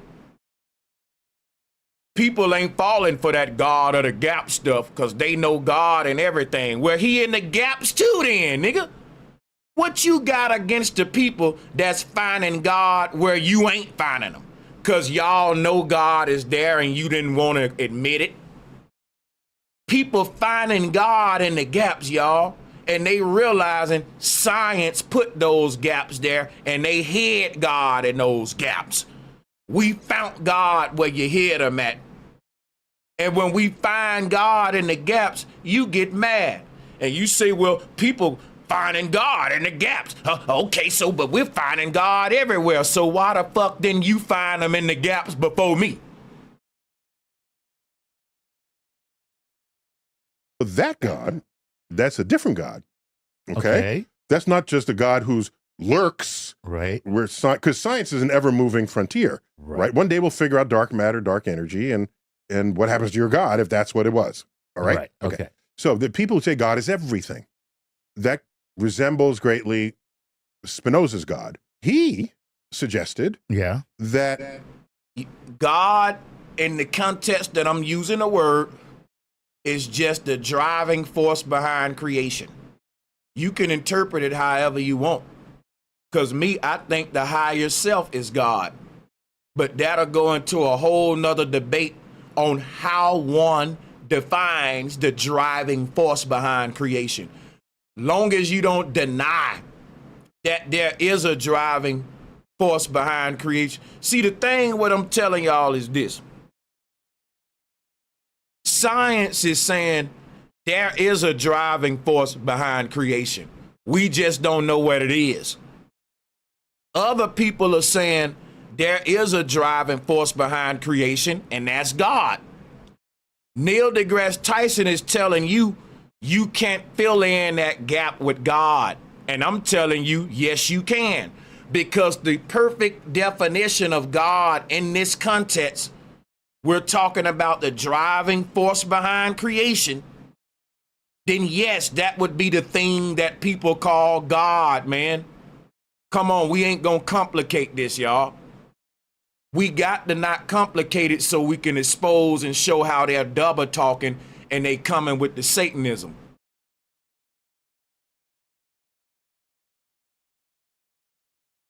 See, what he's doing is this, and they've been doing it. They know there's a driving force behind creation.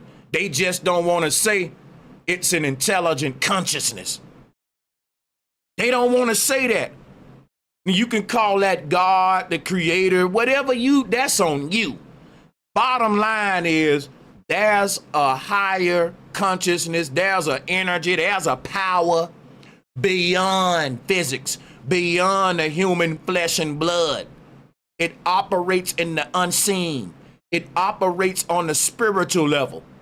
It connects with the part of us that is on that level. And everything that's done on the unseen level, it then echoes into the physical creation. Everything in this realm is an after result of what was already carried out in the spirit realm. And they don't want us to be in tune with that part of reality, because then we start really getting these ancient gifts back that we once had, taking control of our reality. the very order of the universe, the operations of nature. Everything we see, feel, and experience is God. Okay. And now I know a lot of people who feel that. Exactly. Yes. Exactly. So that would be Spinoza's God. And when Einstein was asked, does he believe in God? He said, if there's a God I believe in at all, I'm paraphrasing, it's Spinoza's God. Okay. Right. That's a different God from a God that is paying attention to your behavior. So as you come from that posture to gods that are more engaged with you and your existence, Personally involved. then these would be gods you pray to.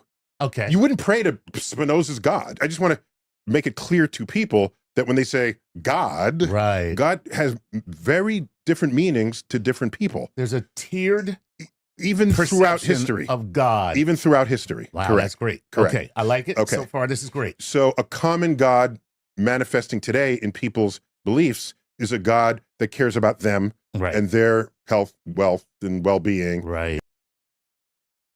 And you can already tell how he putting this out. He want to let you know God don't care about you. Ain't none gonna save you but man and technology, science. Come on, man. I don't understand how people still follow Neil, man. And their prayers and the like. Right. Okay.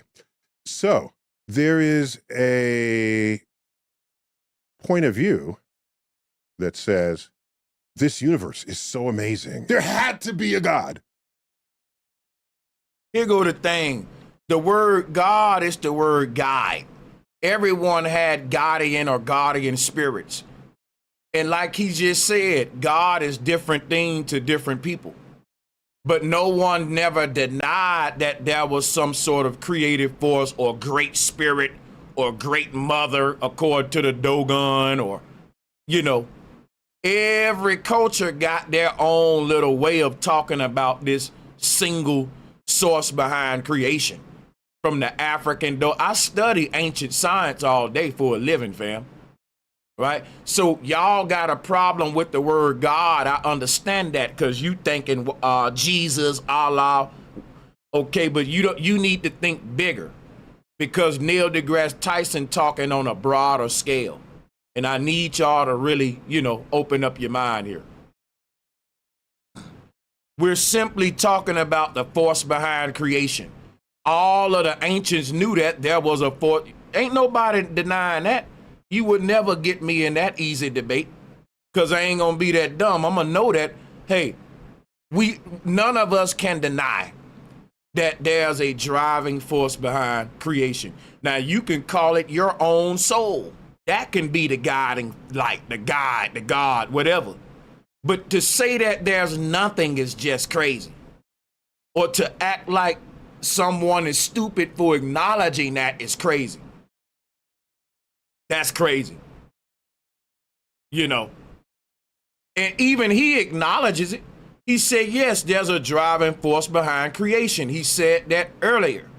But he says science don't quite know what that is yet. And he's mad that other folks is filling in the blank for science and saying, yeah, that's God. That's the great spirit. That's the great mother. Whatever you put there is okay, y'all, because it's your own word for a higher power. Easy. That way we can just simplify it. There's a power that's higher than your body. It's called your soul. Whatever the realm that your soul is on, that's the realm that this God or God is operating from. This driving force behind the physical spectrum. To play dumb about that is what Neil deGrasse Tyson doing. That's why see, think about what I'm telling you. He don't got no problem with us all saying there is a driving force behind the universe. But the moment you say that that's the creator or that's God, he gonna get mad, man. He gonna get mad. These people got a problem with the creator. It is satanic. They want to play God. They want to get rid of any idea that there's something on the other side that's governing this side. And I don't care what y'all want to call it, but it is true. Our ancestors taught that you have a spirit of conviction, the higher self, and that your higher self on a higher plane is judging your lower self action, is summoning you to sync your actions with it so you can ascend. You got to calibrate yourself. Basically, look, there's a better you in a higher plane of existence. But in order for you to go to heaven, quote unquote, you have to shift your consciousness to this other version of you. And how does that work? Through self-transformation. The ancestors said the version of you that you see in your mind, that's who you are, not the version of you you see in the mirror. The mind is the mirror. The ancestors said what your mind is reflecting to you is the you that the universe know that you can be right now. And it ain't gonna put too much on you than what you can bear. It's gonna allow you to transform yourself in steps. So the universe ain't telling you to die perfect. It's telling you to die at a certain level of transformation where you tilt the pendulum to this higher universe. There's a you on a higher plane that has already done all of the things you saying you want to do, like kick this habit, that habit. You trying to work on yourself here and there. And basically the law of the universe, what the ancestors were saying was that in order for you, just like school, in order for you to go from first grade to second grade, you got to show your first grade teacher that you are a second grader before you leave the first grade. So you ain't gonna leave the first grade a first grader. You leaving a first grade a second grader. What you're learning in the first grade is how to be a second grader. What you're learning in the second grade is how to be a third grader. What you're learning in the third grade, you get it, how to be a fourth grader. And if you don't learn how to be a fourth grader, at the end of that third grade class, they gonna keep you in third grade because you haven't showed that you're a fourth grader yet. You don't become a fourth grader at the beginning of your fourth grade year. You become a fourth grader at the end of your third grade year. This is how the universe works. So at the end of your life, if you haven't transformed into a God, you don't go to heaven. Just like at the end of a school year, if you in the second grade, if you haven't exercised that you now have the mind of a beginning third grader, you don't move to the third grade. You ain't in second grade to be a second grader. It's simply there to turn you into, your second grade class is like a cocoon. It's there to turn you into a third grader. And your third grade class is there to turn you into a fourth grader. These classrooms are incubators. They're points of they're transformational points. Gradual progression. Self-transformation. This is the ancient way. And intelligence behind it.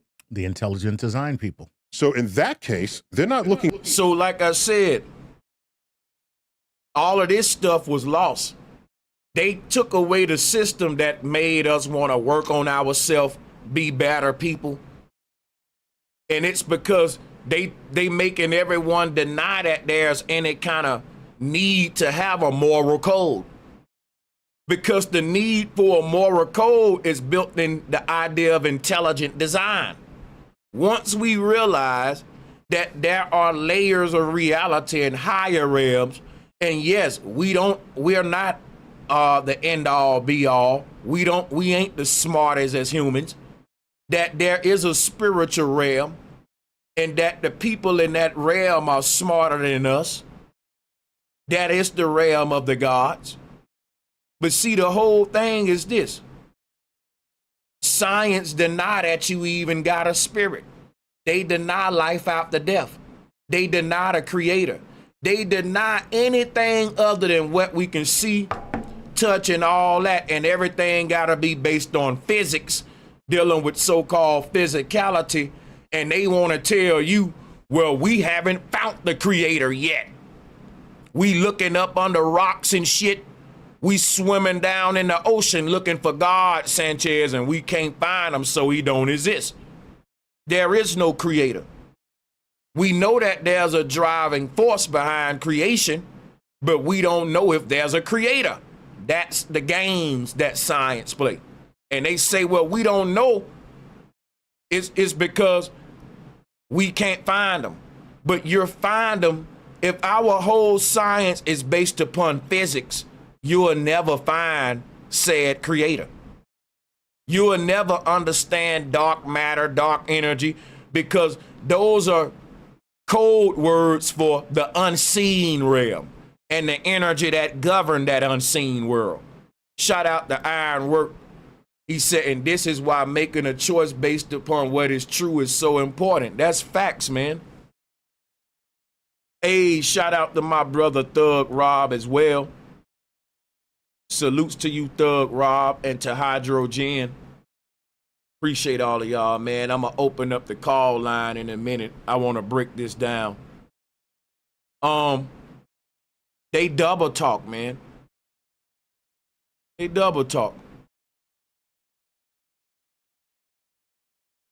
Looking at a rock and saying there's intelligence behind it. Right. They're looking at something more complicated behind it. The intelligent design people. So in that case, they're not looking at a rock point of view that says, this universe is so amazing. There had to be a God, an intelligence behind it. The intelligent design people. So in that case, they're not looking at a rock and saying there's intelligence behind it. Right. Yes, there is, dummy. Why? What you mean we ain't looking at a rock saying there's intelligence behind it? We're looking at the creation, acknowledging a creator. So we're looking at the whole thing in totality. That's what we're saying. The rock, I even brought up flies, the bugs. Because think about it. These so-called woke people that y'all got a problem with, these are the same people, they don't even step on roaches. I'm serious. We catch roaches and throw them back outside. Drop a 1 in the chat room if you do it too. If you have a water bug in your house or a little bug or something, you stop squishing them motherfuckers. Now think about that. These people are operating on levels like that. So think about how you're telling these people that they don't acknowledge a rock when they go and hug trees.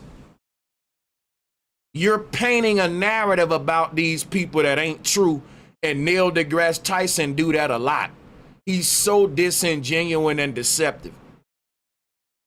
He lies a lot. You know, just like he tried to paint that narrative, if you're in awe about the creation, then your definition of God is just a rabbit hole of scientific ignorance. When you know people ain't defining God as everything science don't know. Everything science don't know, which is where did the earth come from? What is life after death, right?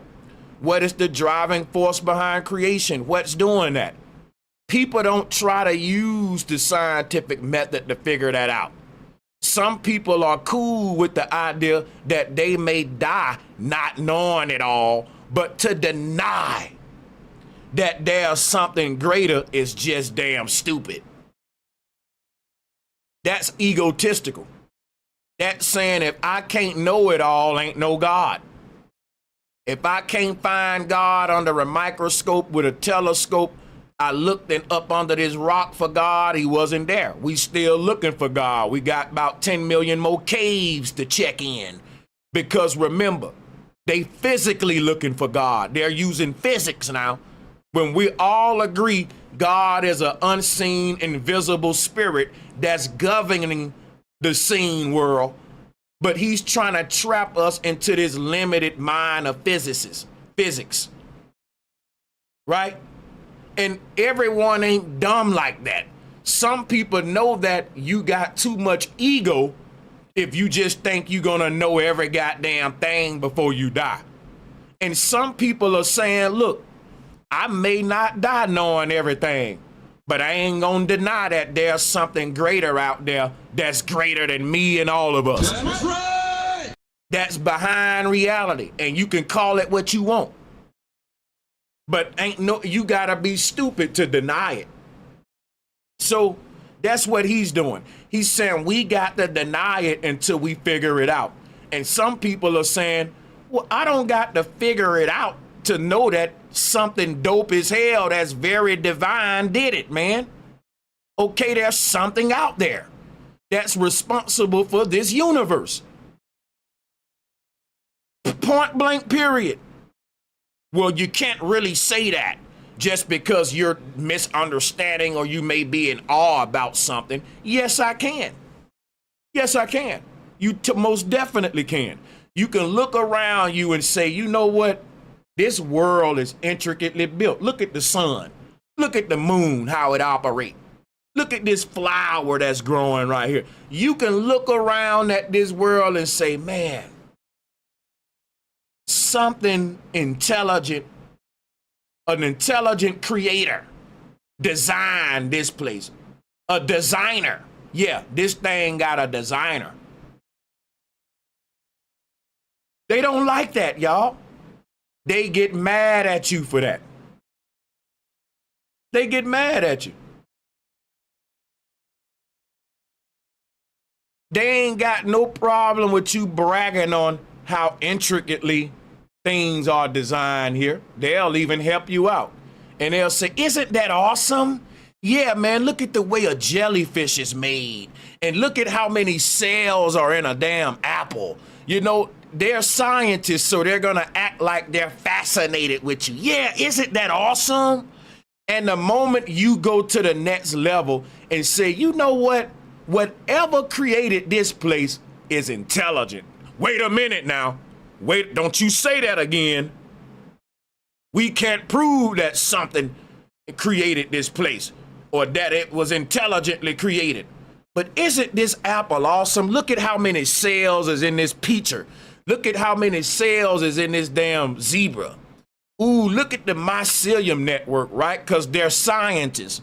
So they gotta act fascinated, right? Yeah, look at how many tentacles an octopus have. Isn't that awesome? And the moment you go to that next level, man, yo, whatever created this place, boy, that was an intelligent creator. Don't you say that again. We can't prove that. So that's what they do. They will admire the awesomeness with you. They will tell you how intelligently designed this place is. But when you go on ahead and say, yep, something that's intelligent had to create this place, they say, nope, that's wrong. Until we find that creator, it don't exist. But what if this creator operate outside of our visible and our spectrum?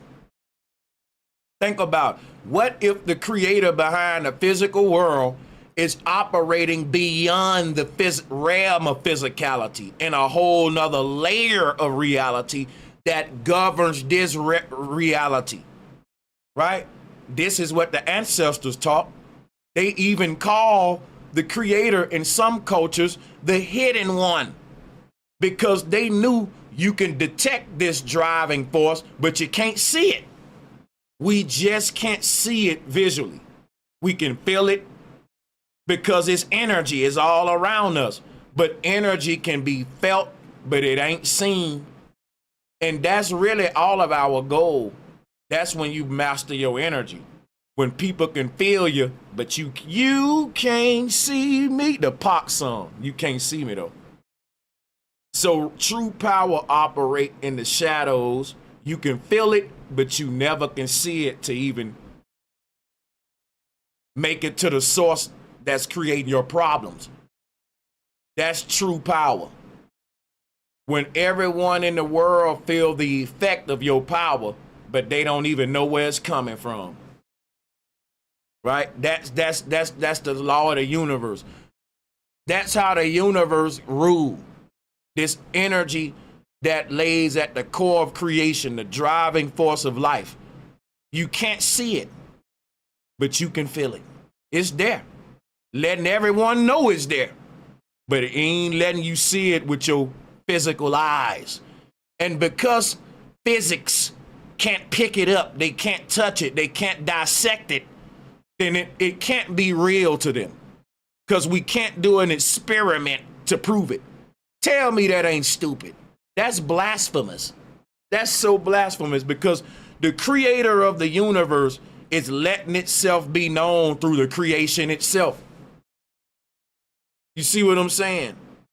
That's like saying, if I don't find Steve Jobs' body, then I'm going to keep denying that this iPhone got a creator. This shit just popped up out of nowhere until I can put my hand on his body. That's science for you when it comes to the creator. Looking at something more complicated than they can understand, Right. and saying, there's the intelligence. Right. All right. They look at the operation. By default, things that are complex require intelligence. The less complex something is, the less intelligence is required. Now, keep in mind, Neil deGrasse Tyson supposed to be a damn scientist. Anybody that think this man is smart, you got to be on something. Of a cell. Yes. All that going on in something that's microscopic. Exactly. They're just amazed by it. They're in awe. And awe. Of it. When your scientists are not in awe about the inner workings of a cell, then ego has taken over, y'all. That's right. They've been bought out. Imagine Neil deGrasse Tyson talking to a child, and a child is telling him, isn't it cool, all of the different little inner workings of a cell? And Neil deGrasse Tyson would tell the child, there's nothing really cool about it. It's just a bunch of stardust. It's just a bunch of cosmic soup and energy left over from the Big Bang. It could have been anything. It's just a random combination of patterns making that cell. There's nothing significant about that cell. Ain't none for you to be amazed about. It's just a cell. Now, his body is made up of cells, but he got to blaspheme the technology behind his own flesh just so he can get mad and fight at God and be blasphemous against God. Tell me that ain't evil. They got to downplay that shit. Everybody know what that feel like, man, when somebody downplaying your damn greatness. Now, come on. That's right. Everybody know what that's like. Everybody know when you in class and the teacher keep giving you credit and bragging on you, and the other student that's jealous say, she all right. It ain't all that. You know what I'm saying? We know what that is. We know what it is when you invent some shit that the world can use, and they say, you know what, it's all right, it ain't all that, man. It's just a water machine. So what? You can solve the thirst problem in third world countries. So what? You solving crises in the world. It's just a little old water machine. You know, Moses West, right? Just like the young man that's turning plastic into gasoline. People downplaying that man. So what? He ain't doing nothing new. It's just a little, you know what I'm saying? Neil deGrasse Tyson is a hater when it comes to the creator, man. Anything you point out about this creation that is awe, that has you like, that's awesome, right? Because that's what it means when you say I'm in awe.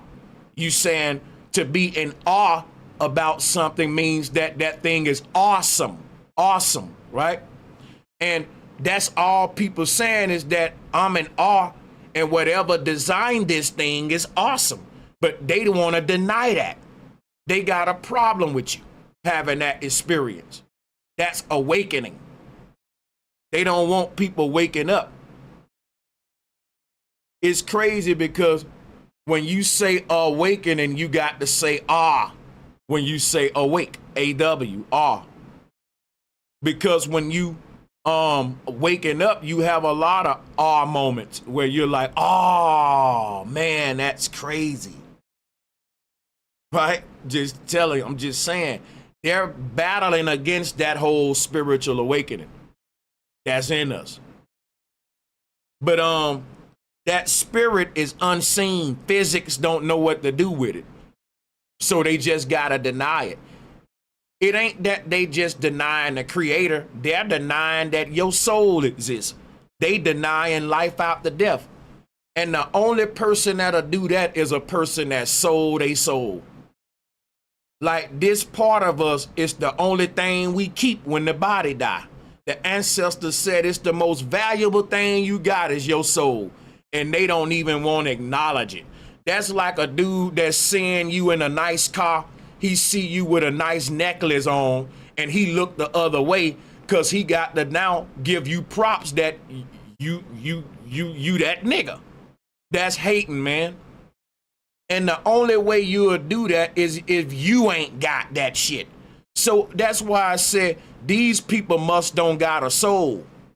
They must don't have a connection to the creator, because everything about them is battling against the spiritual energy, battling against the creator, battling against the unseen world and the part of us that lives on even when the body gone. You see what I'm saying? And it make me think, well, damn, bro, you operating like a person that ain't one of us, man. Like, that's like, you don't see a lot of rich people hating on other rich people. Like, if you got what we got, why do you go this hard against God, man? Why do you go this hard against life after death and the soul and dreaming and astral projecting, my nigga? That's right. Make me wonder, what is this nigga like us? Are you connected to the ancestors? Fit. And so surely God is at work Right. around here. Yeah. Now, so one of them that went around for a while, and I found it very unconvincing, it was the laws of physics are exactly the way they need to be for us to be alive. Really? Okay. Yeah, okay. Now, here go more blasphemy. It's because of the laws of physics that we're alive. Physics just came along, bro. But humans been here before physics. Before a bunch of Freemasons created a bunch of theories that y'all call laws. The laws of physics don't even apply to the physical world around us. They fall apart. They're a bunch of hypotheticals and computer animations. It's a fake reality. One that requires denying any intelligent design behind this place. So, what's keeping us alive are universal laws. Fuck what he's saying about the laws of physics. Because what governs reality are universal laws, like the law of density, the law of karma, the law of reciprocity. Look at the flowers and the trees. Everything around you are following universal laws, and they ain't giving a fuck about no laws of physics. Prove me wrong. I can show you stuff that's defying gravity right now. That's one of the laws in physics. That's one of the laws written in physics, based on the law of relativity. I can show you plenty things in nature breaking a lot of these theoretical laws Einstein and the rest of them talk about. Because there's an unseen realm that these Greeks didn't account for. The Greeks was not connected with the spiritual realm. That's right. They didn't have a science system that accounted for the spiritual realm. But our ancestors not only had science, they had advanced spirituality blended with science. They had the seen world and the unseen world blended in unison and harmony. If they were slightly different, then we wouldn't be here. Like if the charge on the electron or the value of the gravitational constant or the speed of light, you know, things like that. And they all configure to make matter and energy come together such that we can be alive in that universe. Right. Okay. I mean, there's some people that even on a macro level, they're like, we live in the Goldilocks zone of these planets, and the other planets are dead as far as we're concerned. As far as we know. Y'all hear that? Now, this is so ridiculous, bro. It is. Ain't no logic behind it. Other planets are dead as far as we're Universe. right. Okay. I mean, there's some people that even on a macro level, they're like, Matter and energy come together such that we can be alive in that universe.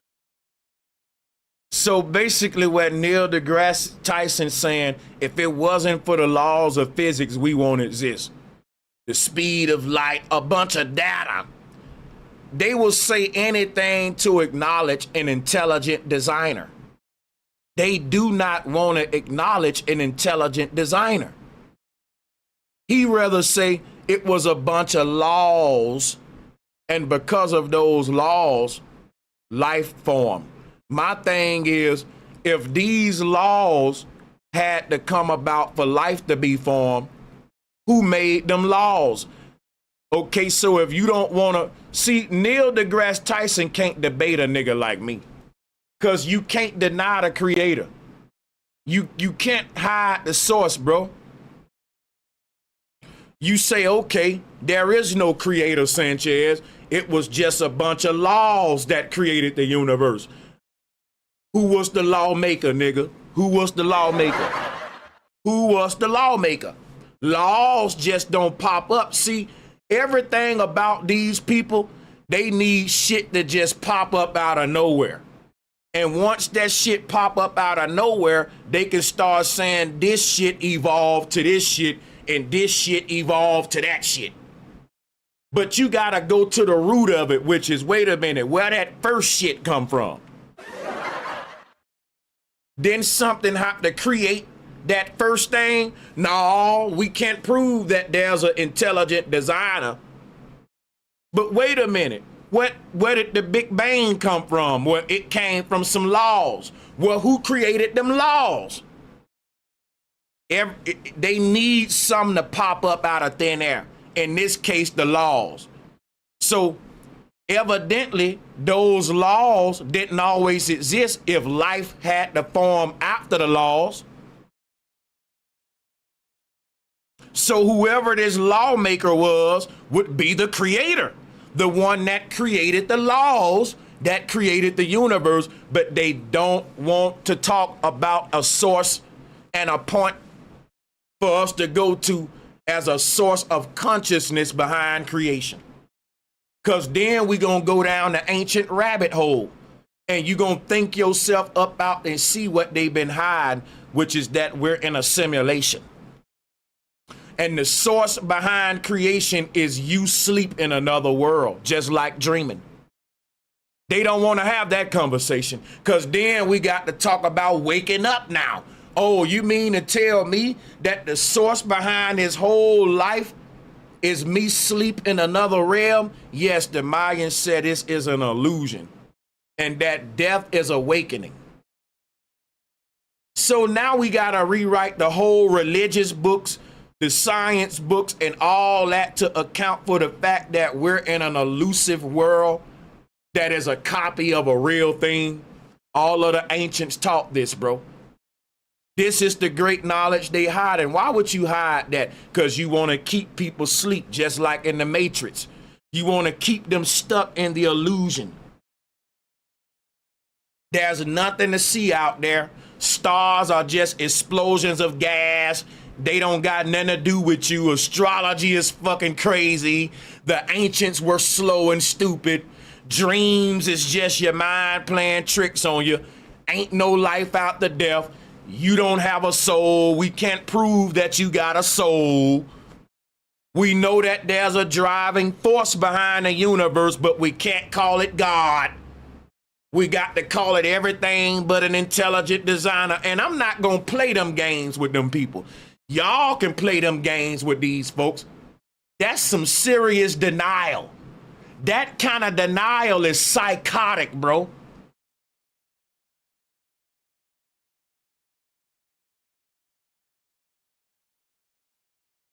Right. Okay. I mean, there's some people that even on a macro level, they're like, we live in the Goldilocks zone of these planets, and the other planets are dead as far as we're concerned. As far as we know. That's As right. far as we know. So with all of these parameters in just the right way, in just the right place, people who are lean religious refer to it as the fine-tuning argument. Interesting. Okay. Everything's fine-tuned Right. to produce life, Right. human life. Right. Now, so He's a god of precision. But think about it. It's a very simple argument, right? Watch this. Everything is fine-tuned in this cell phone to produce a signal and to allow me to call my loved ones and do what I gotta do on here. If I remove one little thing, I can't use it no more, just like the universe. Why can't they apply the same logic that they put with mechanical science and technological science to the universe, y'all? It's simple. They're trying to act like we're dumb for thinking like this, and it ought to be concerning to y'all because Neil deGrasse Tyson is an astrophysicist. Children look up to him, and I'm smarter than him. And the reason I am ain't because he's dumb, it's because he's playing dumb. He's getting paid to hide the damn truth. I don't supposed to be beating him up like this in this debate. You think I'm just coming up here pointing out all these flaws because I'm smarter than him? No, I know what the average citizen don't know, that the man got an agenda. And when you know his agenda, you can pick it apart and point out the fucking contradictions and hypocrisies in it.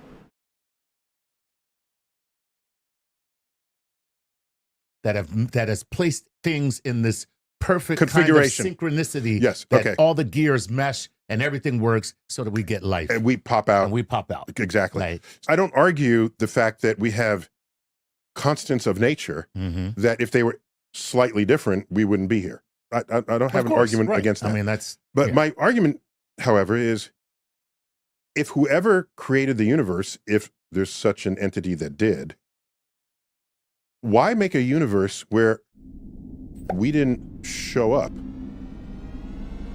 for 13.8 billion years? Right. So what happens, what they try to do, right? They would try to deny one obvious thing with something else that don't even relate to it. So think about this. Everything in the universe is intricately built for us to have life. If you take one thing away, we won't be here. But he's saying it still can't be a creator because why would it wait this long to make life?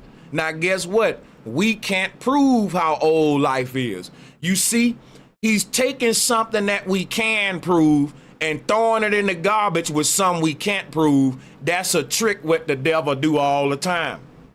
The devil do that all the time. So what we can prove is that everything around us in this universe is intricately built so that we can have life. If you take away the flies, I know we don't like flies, I hate flies. But if you remove all the flies from the earth, humans will go extinct, everything will go extinct. If you remove all the algae out the ocean, life will go extinct. If you move the most simplest thing from the earth, life will go extinct.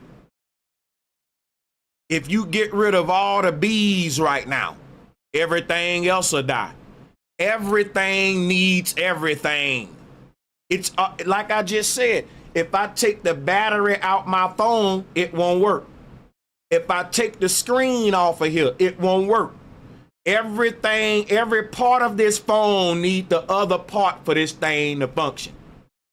Right? So if I go to taking little parts up out and taking this thing apart, it ain't gonna work right. It ain't gonna function the way it intended. It's eventually gonna die. Because it was built with an intent behind it. And people that build with the only thing that can create with intent is an intelligent being, bro. That's it. That's right. If you're creating with intent, We can acknowledge the intent behind your creation through the intelligence and its design. And we can say, this is intended for that. That's intended for this. This is intended to communicate with people. And if I take any part of it out, the creator didn't put nothing in this phone it don't need. So it's the same concept when I go outside and look at the earth around me.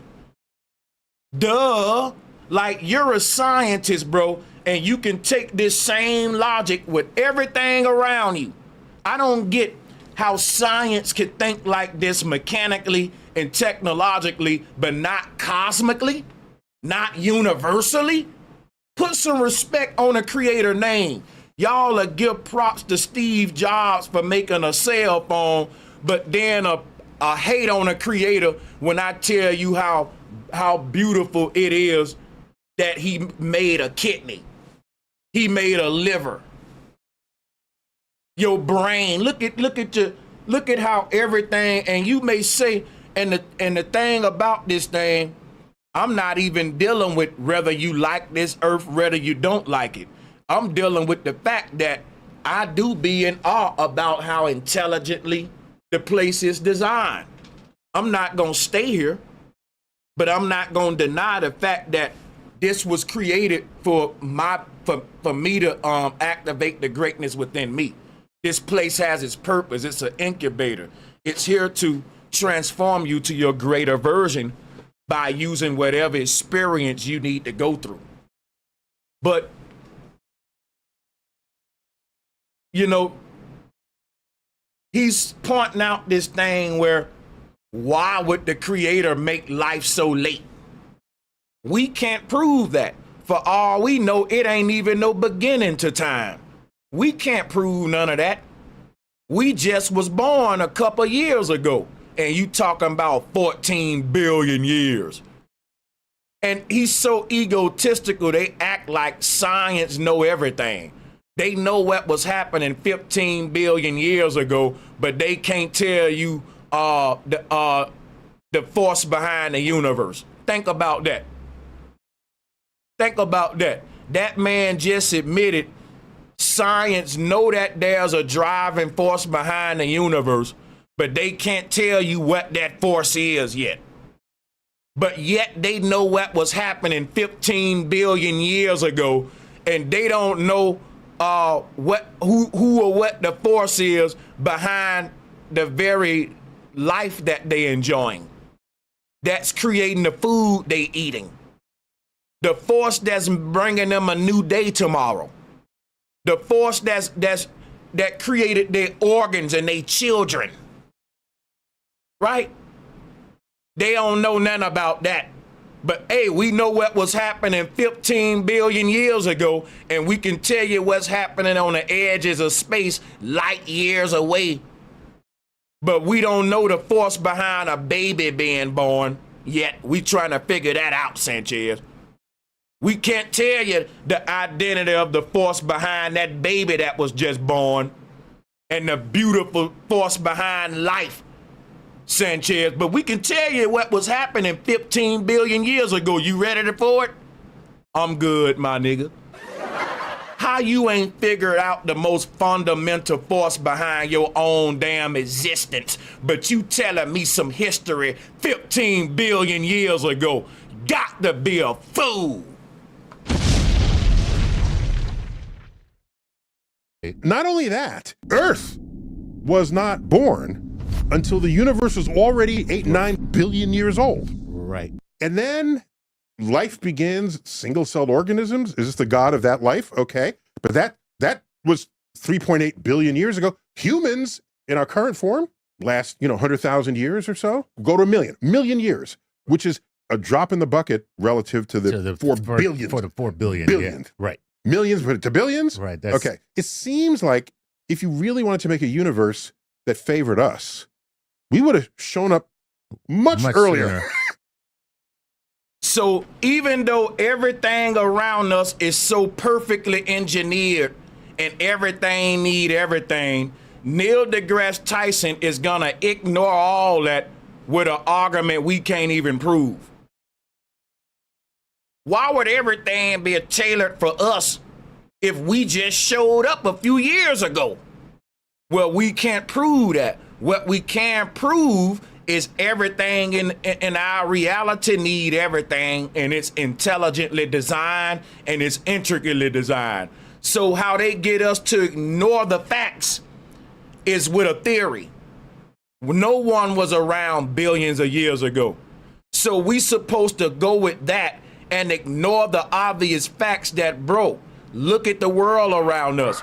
Look at how this place is built. Something had to intelligently design this place. Look at how the flower is built for the bee. Come on, bro. You know something had to intelligently design this place, because think about it.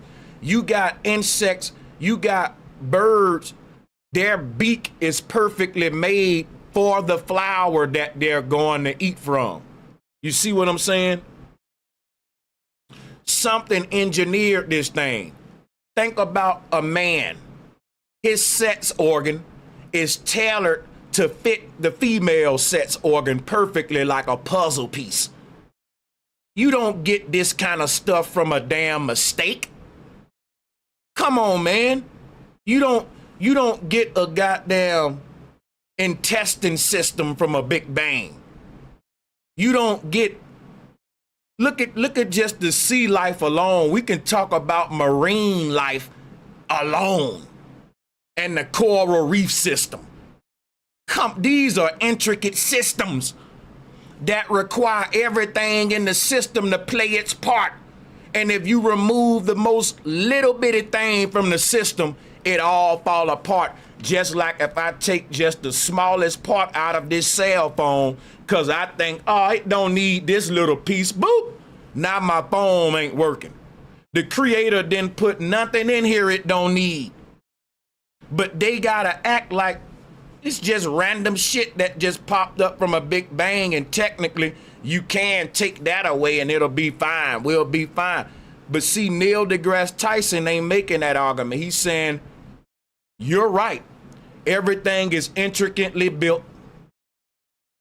Everything is built for everything. But the reason we can prove that there is no intelligent designer is because we only showed up 15 billion years ago.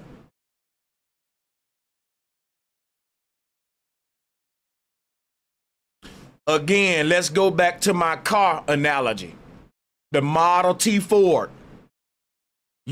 Imagine you born into a world and they say they don't tell you that Henry Ford existed.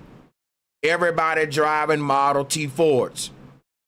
Now the car is built for the human body.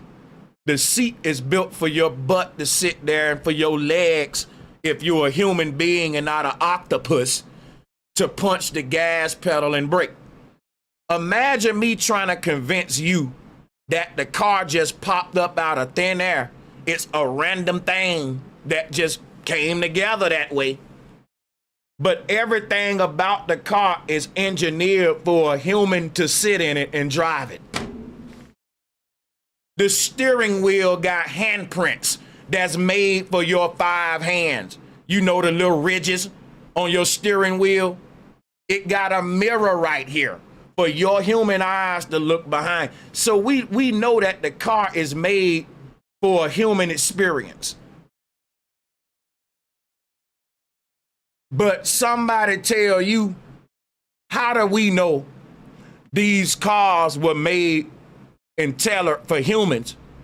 Because us humans just discovered these cars. Think about this. How do we know these cars are made for humans? Because us humans just popped up.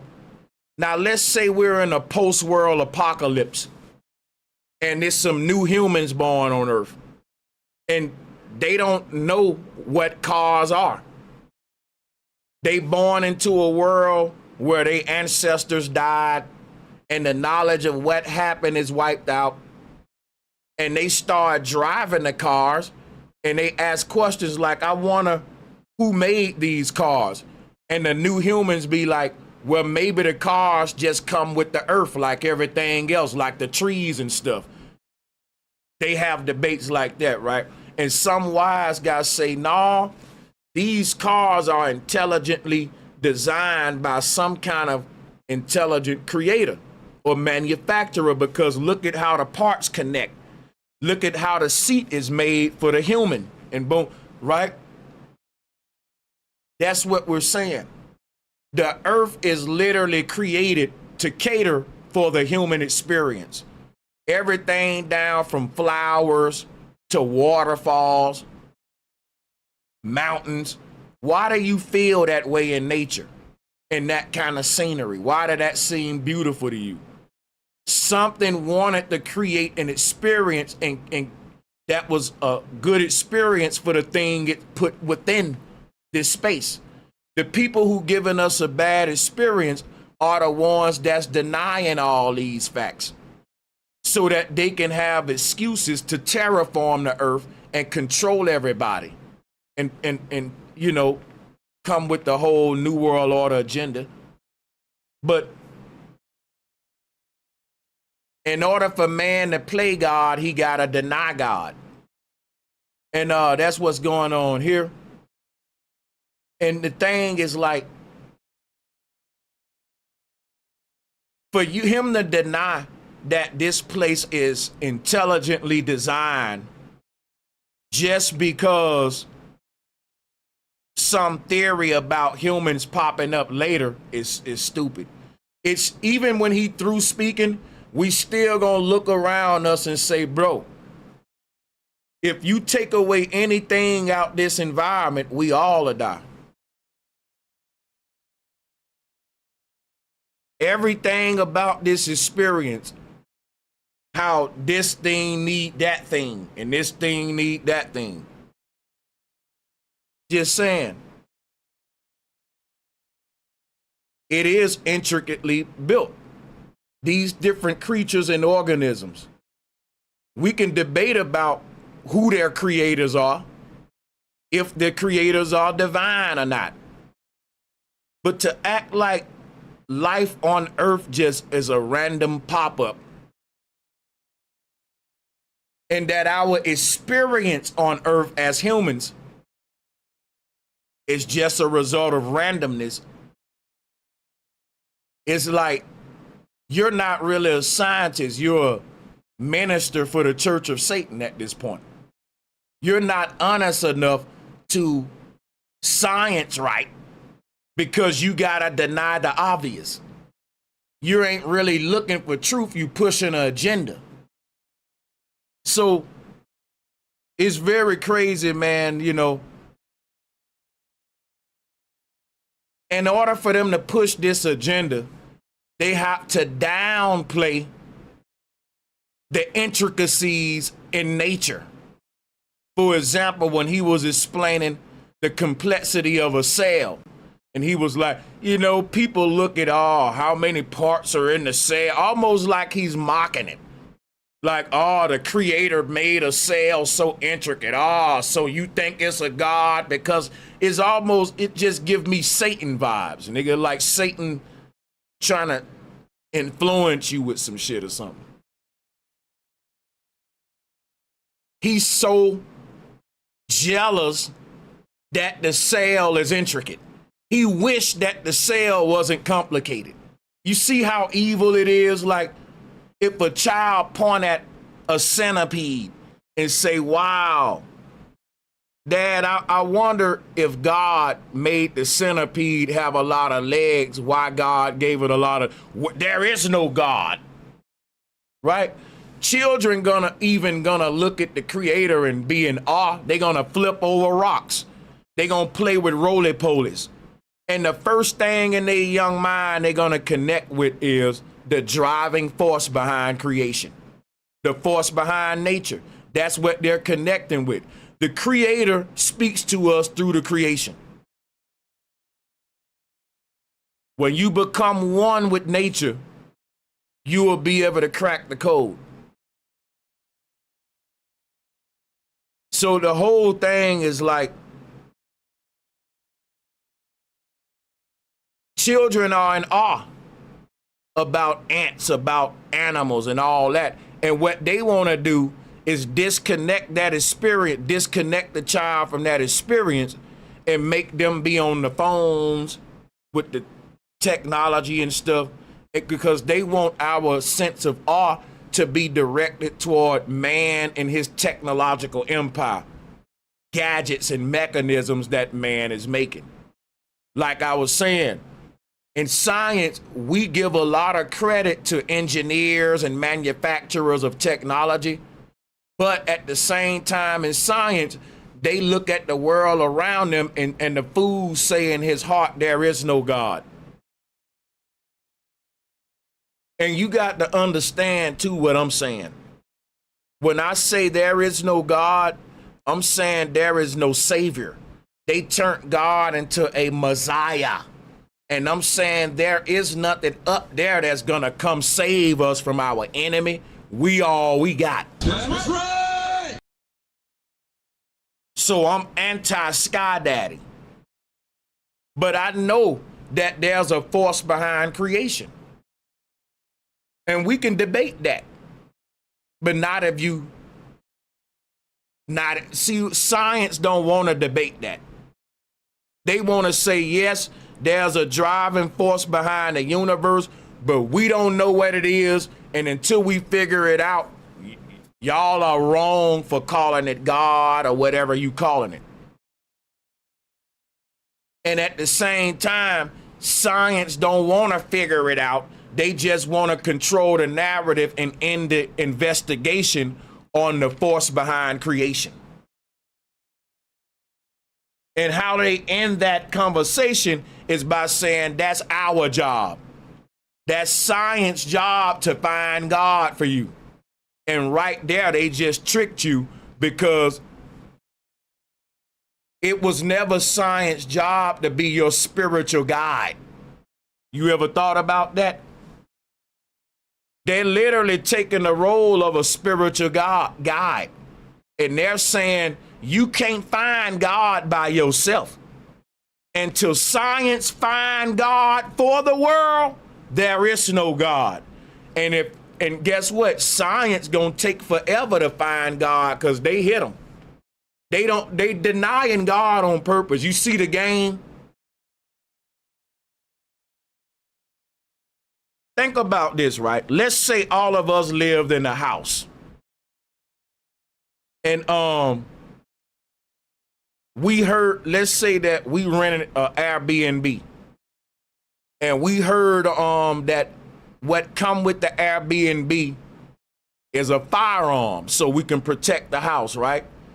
And let's say we got into the Airbnb, and me, in my mind, I said, look, I'm going to find a gun and I'm going to hide it from everybody so I can know where the gun at, and they ain't going to know where the gun at, because I don't trust them.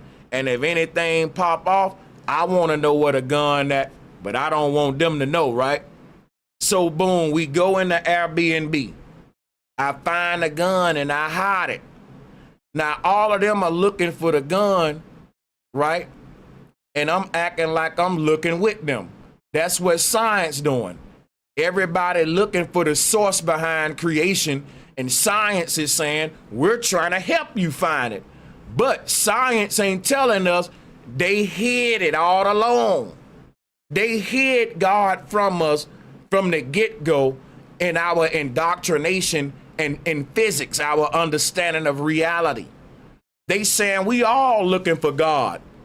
And they know you ain't gonna find God because they gave you something called physics, and you can't find God looking with the physical. It's spiritual. It's the invisible realm. So watch this, right? The thing is this.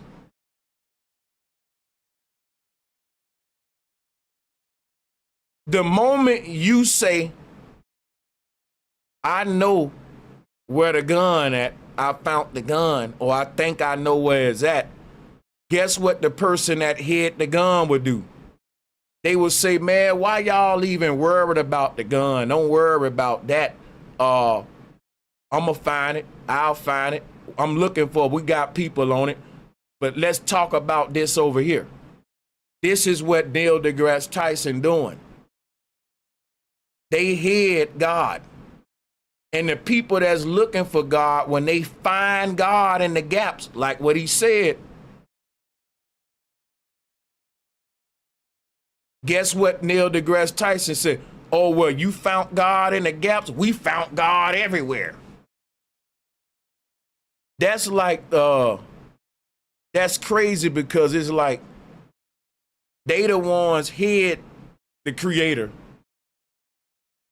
And then they acting like they looking for the source with you. And when we start finding and connecting with the source, they say we just filling in the gaps. And they say you're wrong because science haven't figured it out yet. That's what he said. Science is still trying to figure out the identity of this driving force behind creation. And some of us are giving it our own identity. We're calling it God. We're calling it the creator. And science is basically saying you don't have the right to identify. Because guess what? They hid the identity of this force from the get-go. So now when we give it back the identity that it rightfully deserves, because after all, it is the driving force behind creation, that would be God, the creator. What's the driving force behind the Model T Ford? Henry Ford. Him alone. If he don't exist, it don't exist. His mind is what's manifesting this thing. So this place is the manifestation of a higher conscious beings. And it had ideas that we are so complex, we can't do nothing but be in awe when we think about how our bodies are made, the stars and all of that. And the people that don't want us to be in awe, they got to downplay how awesome this place is, because the awesomeness of this place is a testament that it is intelligently designed. So if you saying it's not intelligent design and it ain't intelligently designed, you also have to adopt the mindset of downplaying the intricacies in nature, like he did with the cell. So you got to be like, well, it ain't that deep, you know. I know y'all are fascinated with a baby being born, but it's actually just a clump of cells and a couple of stardust. This is how Neil deGrasse Tyson had to downplay reality with StarTalk. If you really think about it, we're just a bunch of mixtures of cosmic soup and evolved chimpanzees on a huge rock floating around through an empty void of fuck nothingness that was created for nothing. It was all just a mistake.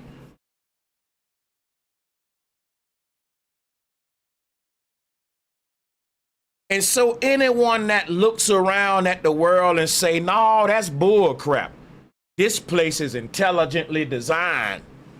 Neil deGrasse Tyson got to confront you and say, you can't say that because science haven't proved it yet. Like we got to wait on science to make up its mind before we make up ours. Science got a monopoly on how you relate to the world around you. But only if you let them. I ain't gonna let them. They're basically saying you can't see your reality that way until we tell you it's okay. Fuck out of here. Stupid.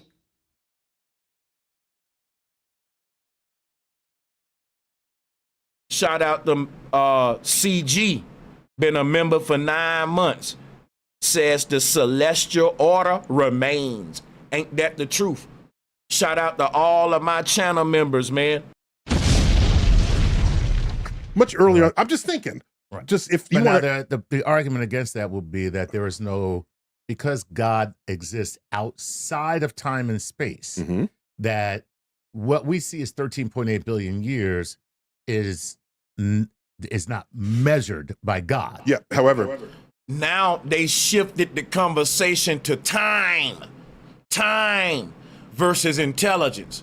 Remember, the conversation was when we look around at the world around us and see how intricate it's built and how everything is built for everything and how if you take away anything, nothing can exist. That was the conversation. That's a nail in the coffin that let us know that the universe is intelligently designed. And they don't want to deal with that argument. So you saw the shift, right? They shifted it. Now let's have a big old talk about time. And that's based upon an argument that we can't even prove versus the argument we just had that we can prove, which is everything is intricately built for everything. That's crazy how he shifted that one. my issue there is not how long that is, but how long that is relative to us. I got That's all. you. That could be short to God, right. but that means we're even shorter. Okay.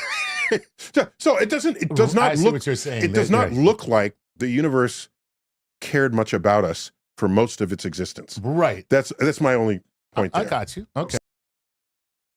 Y'all hear that? It doesn't look like the universe cared much about us.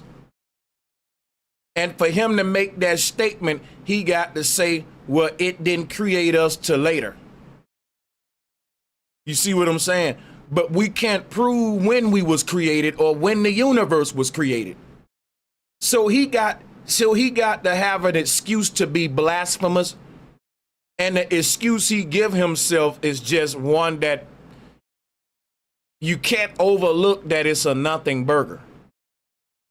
It don't trump the fact that when you look at a flower, a butterfly, a sperm cell, a female egg, a sex organ, when you look at the nervous system, you can't deny the intricacy and complexity and all of that just because we didn't show up to 15 billion years, though, Sanchez. What the hell does that matter, man? And who can prove that? So the universe don't care about us because it put us last. What a crazy response to someone telling you, damn, when you pay attention to the world around you, something intelligent had to make it because everything is just so complex and everything is Look at the fungi system, the mycelium network. Neil deGrasse Tyson gonna deny all of that intelligence behind creation with an argument that's a nothing burger. And dumb people will fall for it because it's more so than anything is personality worship. They've given him authority over how they see reality. And they won't question him. They just gonna accept him. And he know that. Okay. So the multiverse, each universe would have slightly different laws of physics. Quantum physics tells us this. Right. Okay. But think about it. How the fuck do you get a multiverse from this? Okay, their model says that it started from light. Condensed matter in the form of pure light. That light, once it exploded, it created the known universe that we see around us, physicality. That's represented by the shards of rocks that you see coming from the ball of light.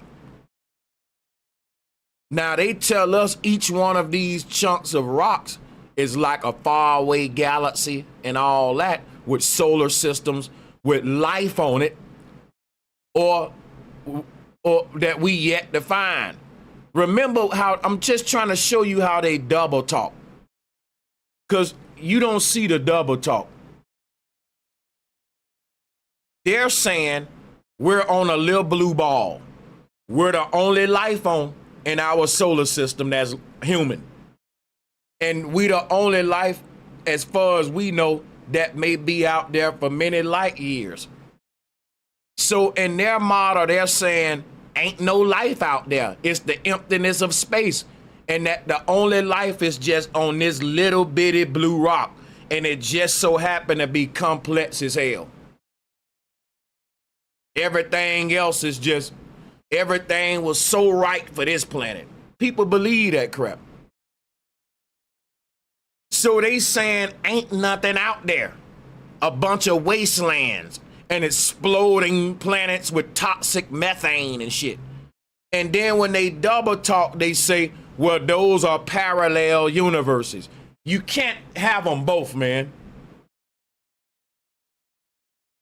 Either what we're looking at up there are parallel realities with us in them, and that's where we go when we dream, or they're far away worlds that are alien-like, that we're yet to explore. You see the double talk, right? You can't talk about a multiverse in your model. Your model does not support parallel realities in multiverse. I hate when they do that. They know people so damn dumb. There's no way you can mix parallel realities and multiverse with your model. Because for it to be a multiverse, you're talking about a whole nother bunch of worlds where life came together the same way, slightly different, but it's still you. You still 5 hands, legs, all that. Your mama and daddy met and they had you in the other parallel reality. How do you get all of those points in time playing out in parallel to each other to make a multiverse from a random mishap? That's like me telling 10 dealers to shuffle a deck of cards and every dealer deal out the same hand slightly different. And you still telling me that that shit ain't rigged up. It's just random, Sanchez. Nah, bro. Those kind of patterns don't play out naturally. So you're telling me your universe is just a random mishap, but it created a bunch of me's and a bunch of worlds. Yeah, just from woo. There go a bunch of Sanchez's from a bunch of his mom and daddies living out the same script, slightly different. But we don't know what the driving force behind this mishap is, but there are parallel How do you mix all of that together? That's stupid. And they know they can do it because the concept of parallel realities is in our DNA. That's our stuff. And we're waking up to that knowledge right now. That's a threat to the space program because people are going to realize the only way off the Earth is through astral projection. And when they find that out, they're going to realize the ancients was right while these people been mocking them the whole time. Now, they've been mocking the ancestors for talking about parallel realities, out-of-body experience. Now, look who's talking about it. Every time we wake up, they don't fight the awakening. They just incorporate the new concept into their old system. They've been doing that for years. They are colonizers. They know how to carry out their agenda while still letting you have your customs, traditions, and systems. I keep telling y'all, a lot of the stuff we do, it has the truth embedded in it because our ancestors created these traditions and stuff to pass that truth on in coded form because they was getting put to death for it. The only way you can teach it is through ritual, through coded language, through hand signs, Illuminati shit. Who talk like that? Gang members. When a gang member know that the feds is listening to them, they speak in code. Our ancestors started telling the truth in coded stories and fairy tale ways. You may hear a gang member say something like, I walked the dog to the store, man, and it took me 10 hours to walk that damn dog. He may be talking about a hit that he just carried out, an assassination plot. If you believe that he walked the dog for 10 hours, then you fell for the trick. So a lot of these religious stories is just our ancestors speaking in code, telling stories with coded messages so they wouldn't be put to death for this knowledge. You coming along now, believing the story literally and missing the whole lesson. It's creating world religion. It created world religion when we did that. It was on purpose. They know it. But see, the thing about the people in power, man, is so much double talk. They want to talk about, they want to incorporate parallel realities and multiverse in their model when their model does not support this. You got to pick one. Either those are lifeless planets with aliens on them and we ain't found no other life yet. Space is empty and Earth is the only place with human life, or those are parallel realities with humans on them. It's just us again in parallel realities. You gotta pick. You can't have them both, because they want to participate in the conversation of parallel realities, because if they don't, they'll get left behind with this awakening. So they want to participate and incorporate that in their model, even though their model is saying ain't none out there. Double talking.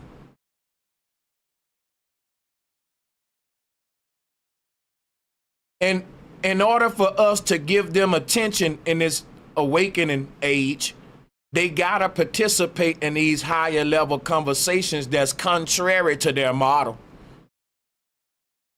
But they're not interested in you going to parallel realities, because they still want to teach you we can travel to these other worlds on a rocket.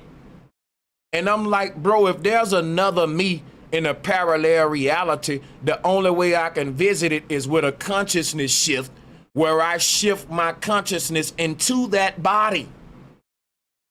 Just like we do when we dream, we go to these parallel realities that they speak of. We shift our consciousness because we're already there. We don't got to take our body there if we're already there. So they're teaching about parallel realities, but it don't make no sense on their model, because it'll be like the movie Us, where where this you show up on a world where another you at. And the ancestors who gave us the knowledge of these parallel realities said it don't work like that.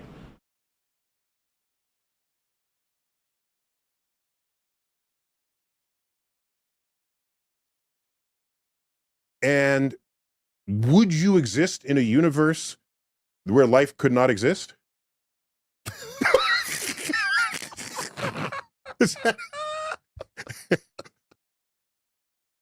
So we get it. We 3 hours in. We gonna do a vote real quick. We gotta take a break. If y'all want me to open up the call lines for smoke and for callers, drop a 1. But also, you know, show your support. Hit the super chat.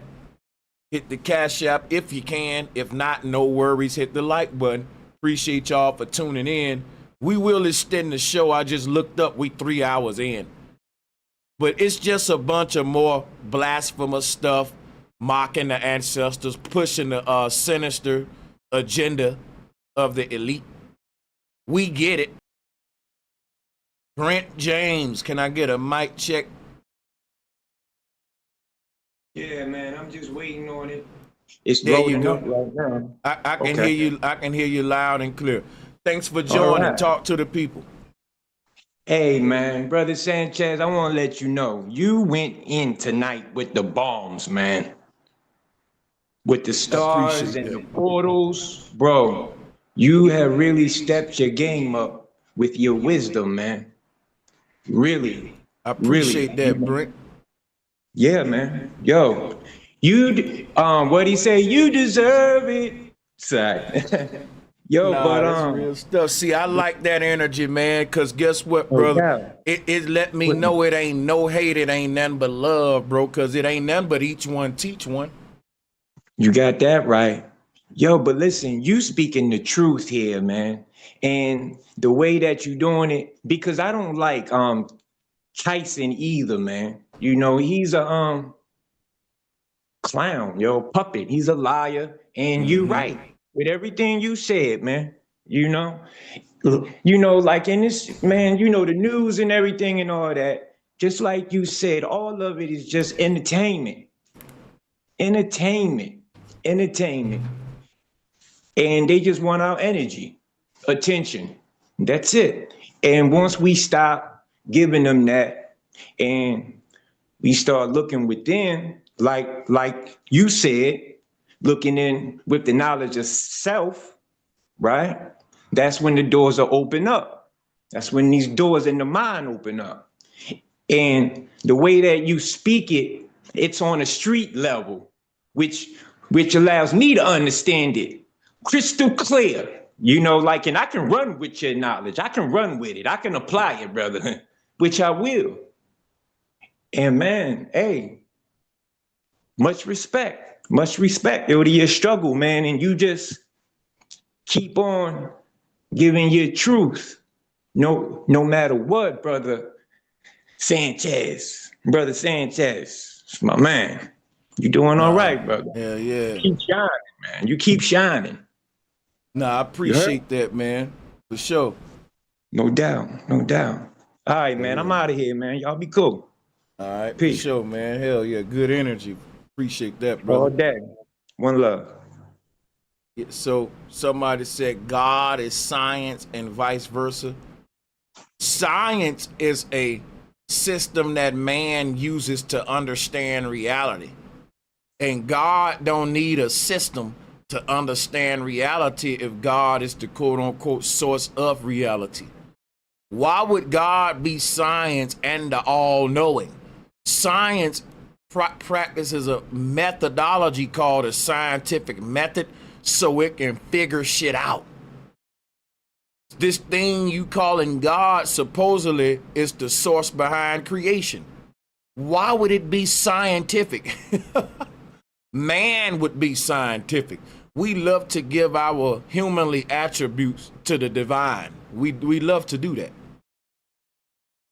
We say, well, when God created the universe, God used science. God used something beyond science. God used spirituality, spirit, pure will. God don't tinker. Scientists do. They don't get it right the first time. They tinker with shit. They figure this out. Explosion. Boom! That didn't go right. Let's try it again. That's science. God didn't have a laboratory. God had an idea, and it was a perfect idea, and there it was. That when nothing scientific about that. That's conception. See, we try to give these attributes to God. Science is a system you use to create, to understand reality. And God did not use science at all in his in the act of creation. It'll be like me telling you to close your eyes right now and make me a tree. Boom, you just made a tree in your mind. There go the tree in your mind. What science did you use for that, to make that tree? Did you study the seed? That you don't even got to understand how the tree worked to make one in your mind. That's how God created. Pure conception in the mind. God create in the realm, create pure conception. Straight up. Think it and there it is. Ain't no other process of manifesting it in between. See, in this realm, we think of something and then we have to put it together. We got to go gather the material. We got to find the best way to engineer it and all that. That ain't how God create. Quit limiting God to your dumb approach to our clunky ass mechanical approach to creation. Like, it's so more divine than that. You see what I'm saying? Like, no, and I'm not belittling the person who typed that. I'm just passionate right now too. I'm just in my preacher mode. But yeah, that's what we do. I'm saying we. I probably make a mistake and do it sometime too, because it's easy to do it. To put God in your shoes. Like, there's something that's greater than you inside of you called your soul. We put attributes on our soul that limit our own immortal, our own spiritual abilities, because we like to think of our soul under the same limitations of our body. And we got to get out of this, though, for real. Because yes, part of us is under limitations through the body, but part of us is free to think what it want and conceive what it want.